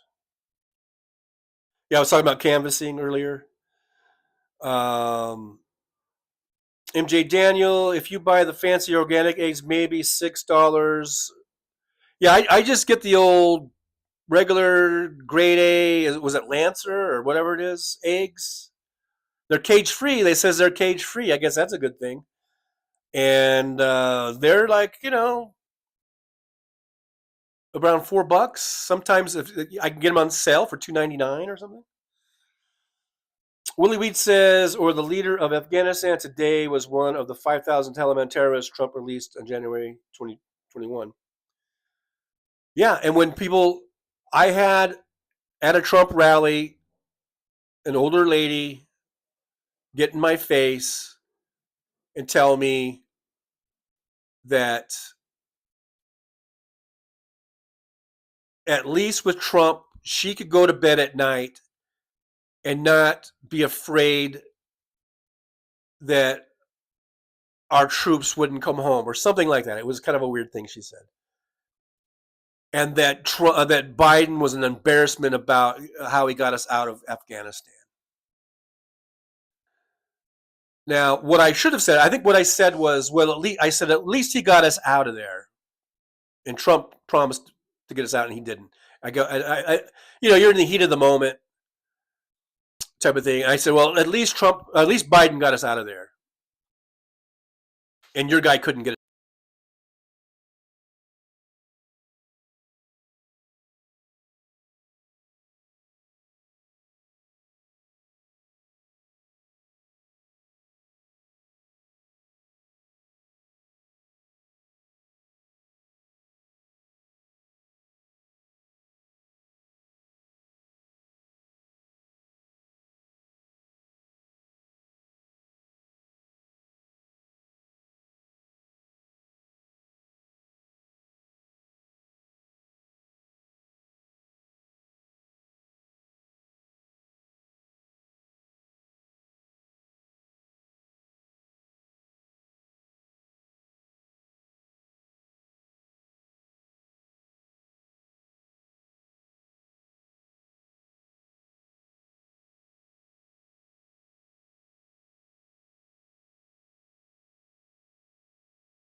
Let me know if you can hear me now. I unplugged.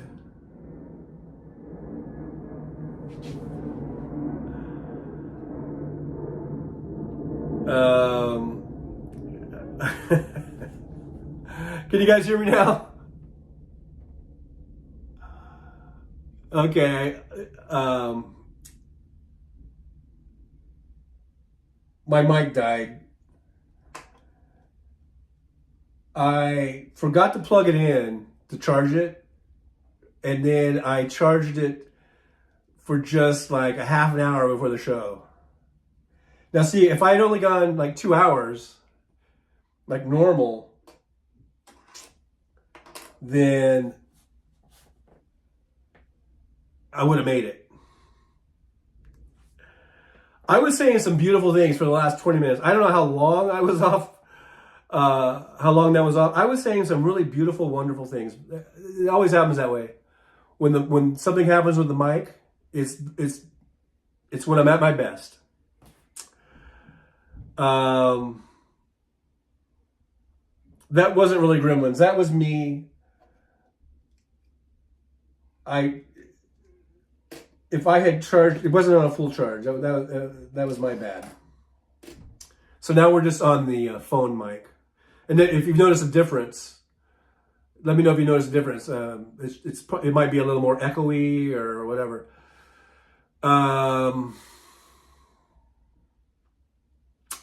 I feel so bad. I feel so embarrassed. I almost feel like looping in the sound or something back there, if I could. Hey, you fucked up, Trucker John. You fucking moron. There you go, you're yapping, your lips. I saw your lips yapping, but nothing was coming out. Fucking moron. And now I notice you're putting your mouth next to your mic stand, and there's no mic there. I tell you what, Trigger John, if I ever doubted that you were a moron, I have no more. The doubt is gone. You've erased all doubts of what a moron you are, Trucker John. By that little escapade. I think you went 20 minutes yapping without a mic. And just for that, I will never watch you ever again. I'm done with you, Trucker John.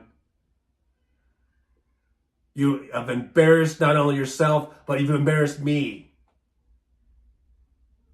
Because I've got my image associated with your show. Now, what are all the cookies around the world going to think?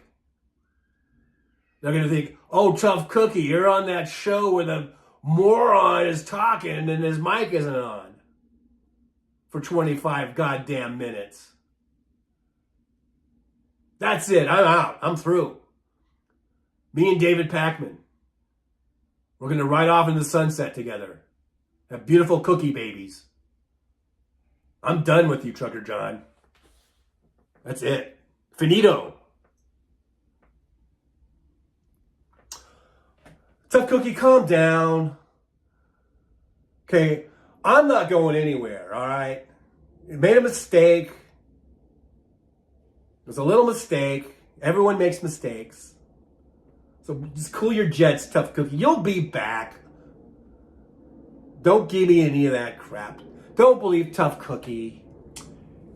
He does this all the time. He gets all bent out of shape if something doesn't go right. He's like, I'm leaving. Me and Pakman. Like Pakman would even want to do anything with you. Tough Cookie. Tough Cookie, he's got me all riled up. Got me riled up. But anyhow, we'll be back. Don't worry. Tough Cookie's full of crumbs, as I like to say. He's full of crumbs. Don't listen to Tough Cookie. All right? Right now, when he's mad like that, just give him a cup of milk.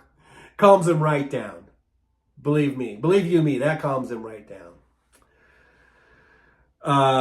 Mr. Bob Newell is here. He says, this show used to be good. Yes, it was at one point good. They had microphones that worked. Non-useful says, I'm not a lip reader, but I do read Braille. Anyhow, So yeah, I'll be here. I'm not going anywhere. So I'll see you guys. Trucker John wants to come back, I guess. So. All right, guys. It wouldn't quite be a show if those two didn't hop in. Anyhow, guys. So yeah, I said some lovely things, and I'm not going to repeat them now because I don't remember. You can never repeat it. Whenever you say something, and then you try to say it again, and it's not something that's scripted or something, you can never recapture that. But yeah, go back.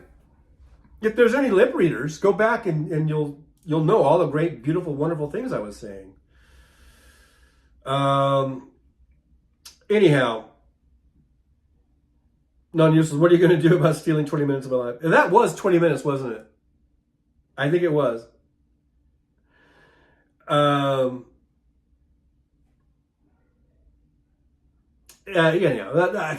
I can't believe that happened. All right, guys. I guess we'll go ahead and end it on this note.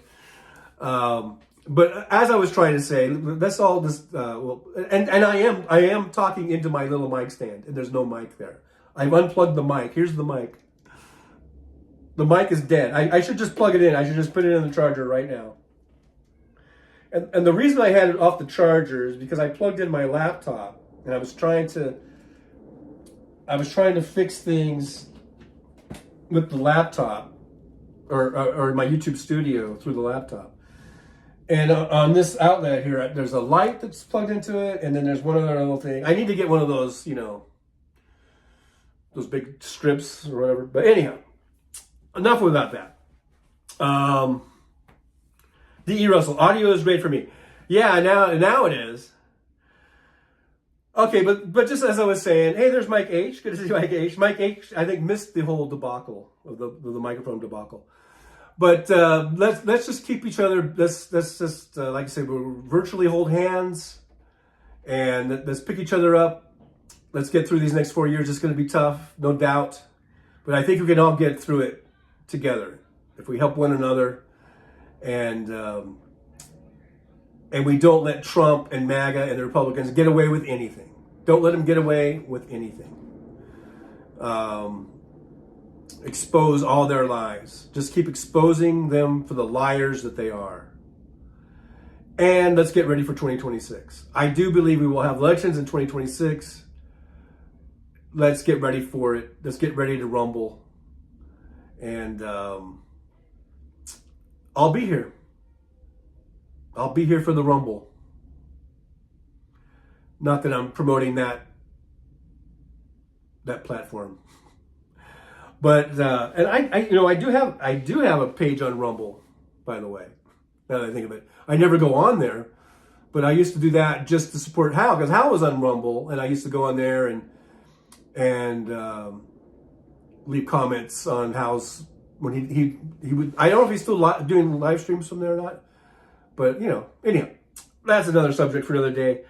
Hey, Michael McAdress is here. Mike H is here. You guys coming in just at the end. We're at 2 hours, 42 minutes. Did a long show today. Probably shouldn't have gone so long, and the microphone thing wouldn't have ever happened. If I'd only gone like 2 hours, it wouldn't have happened. But anyhow, it happened. It's done. It's a done deal. And I'll see you guys again on Tuesday. Now, let's see. Is next week? No. Next week isn't Thanksgiving. It's the week after next, right? So, should be doing all the regular shows next week. Tuesday, 9 a.m. Pacific time. Thursday, 9 a.m. Pacific time. Wednesday, 3 p.m. Hal Sparks pre-show hangout. Saturday, 11 a.m. Hal Sparks post-show hangout. That's the schedule. And there it is right there. There's the schedule. So hope to see you guys again on the next one. Until then, hang in there. Like I said, if you need to take a break, but don't take a permanent break, because that's what they want. They want us to quit. They want us to give up, and we're not going to do that. We will not give up. We will not quit. We will be the thorn in their asses. And we're going to get the Congress back in 2026. All right, guys? So let's stay at it, stay vigilant. And also just remember that, the real secret about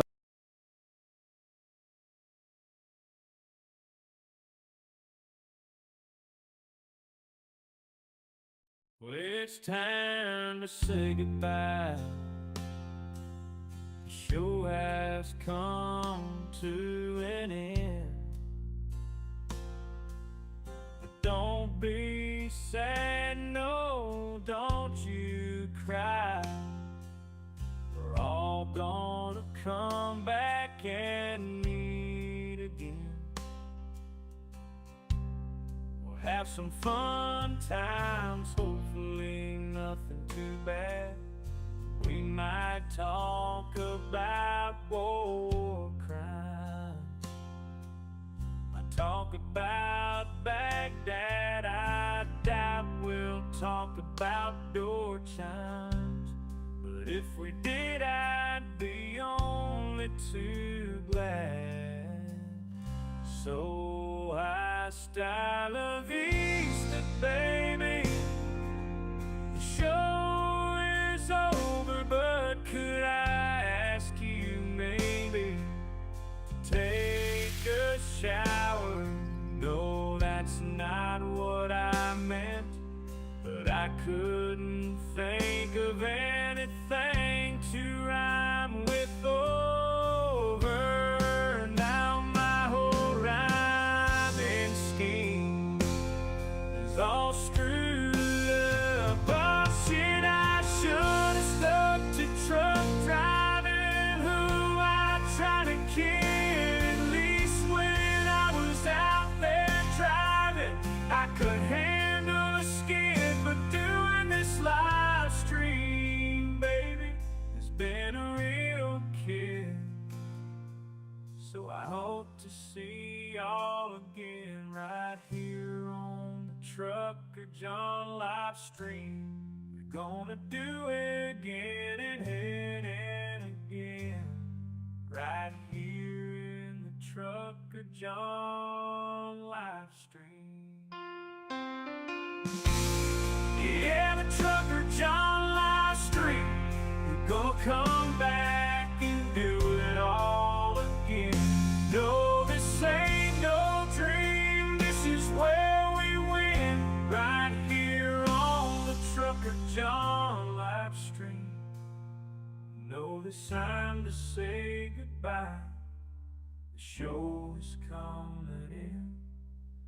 Don't be sad, no, don't you cry. We're all gonna come back and meet again.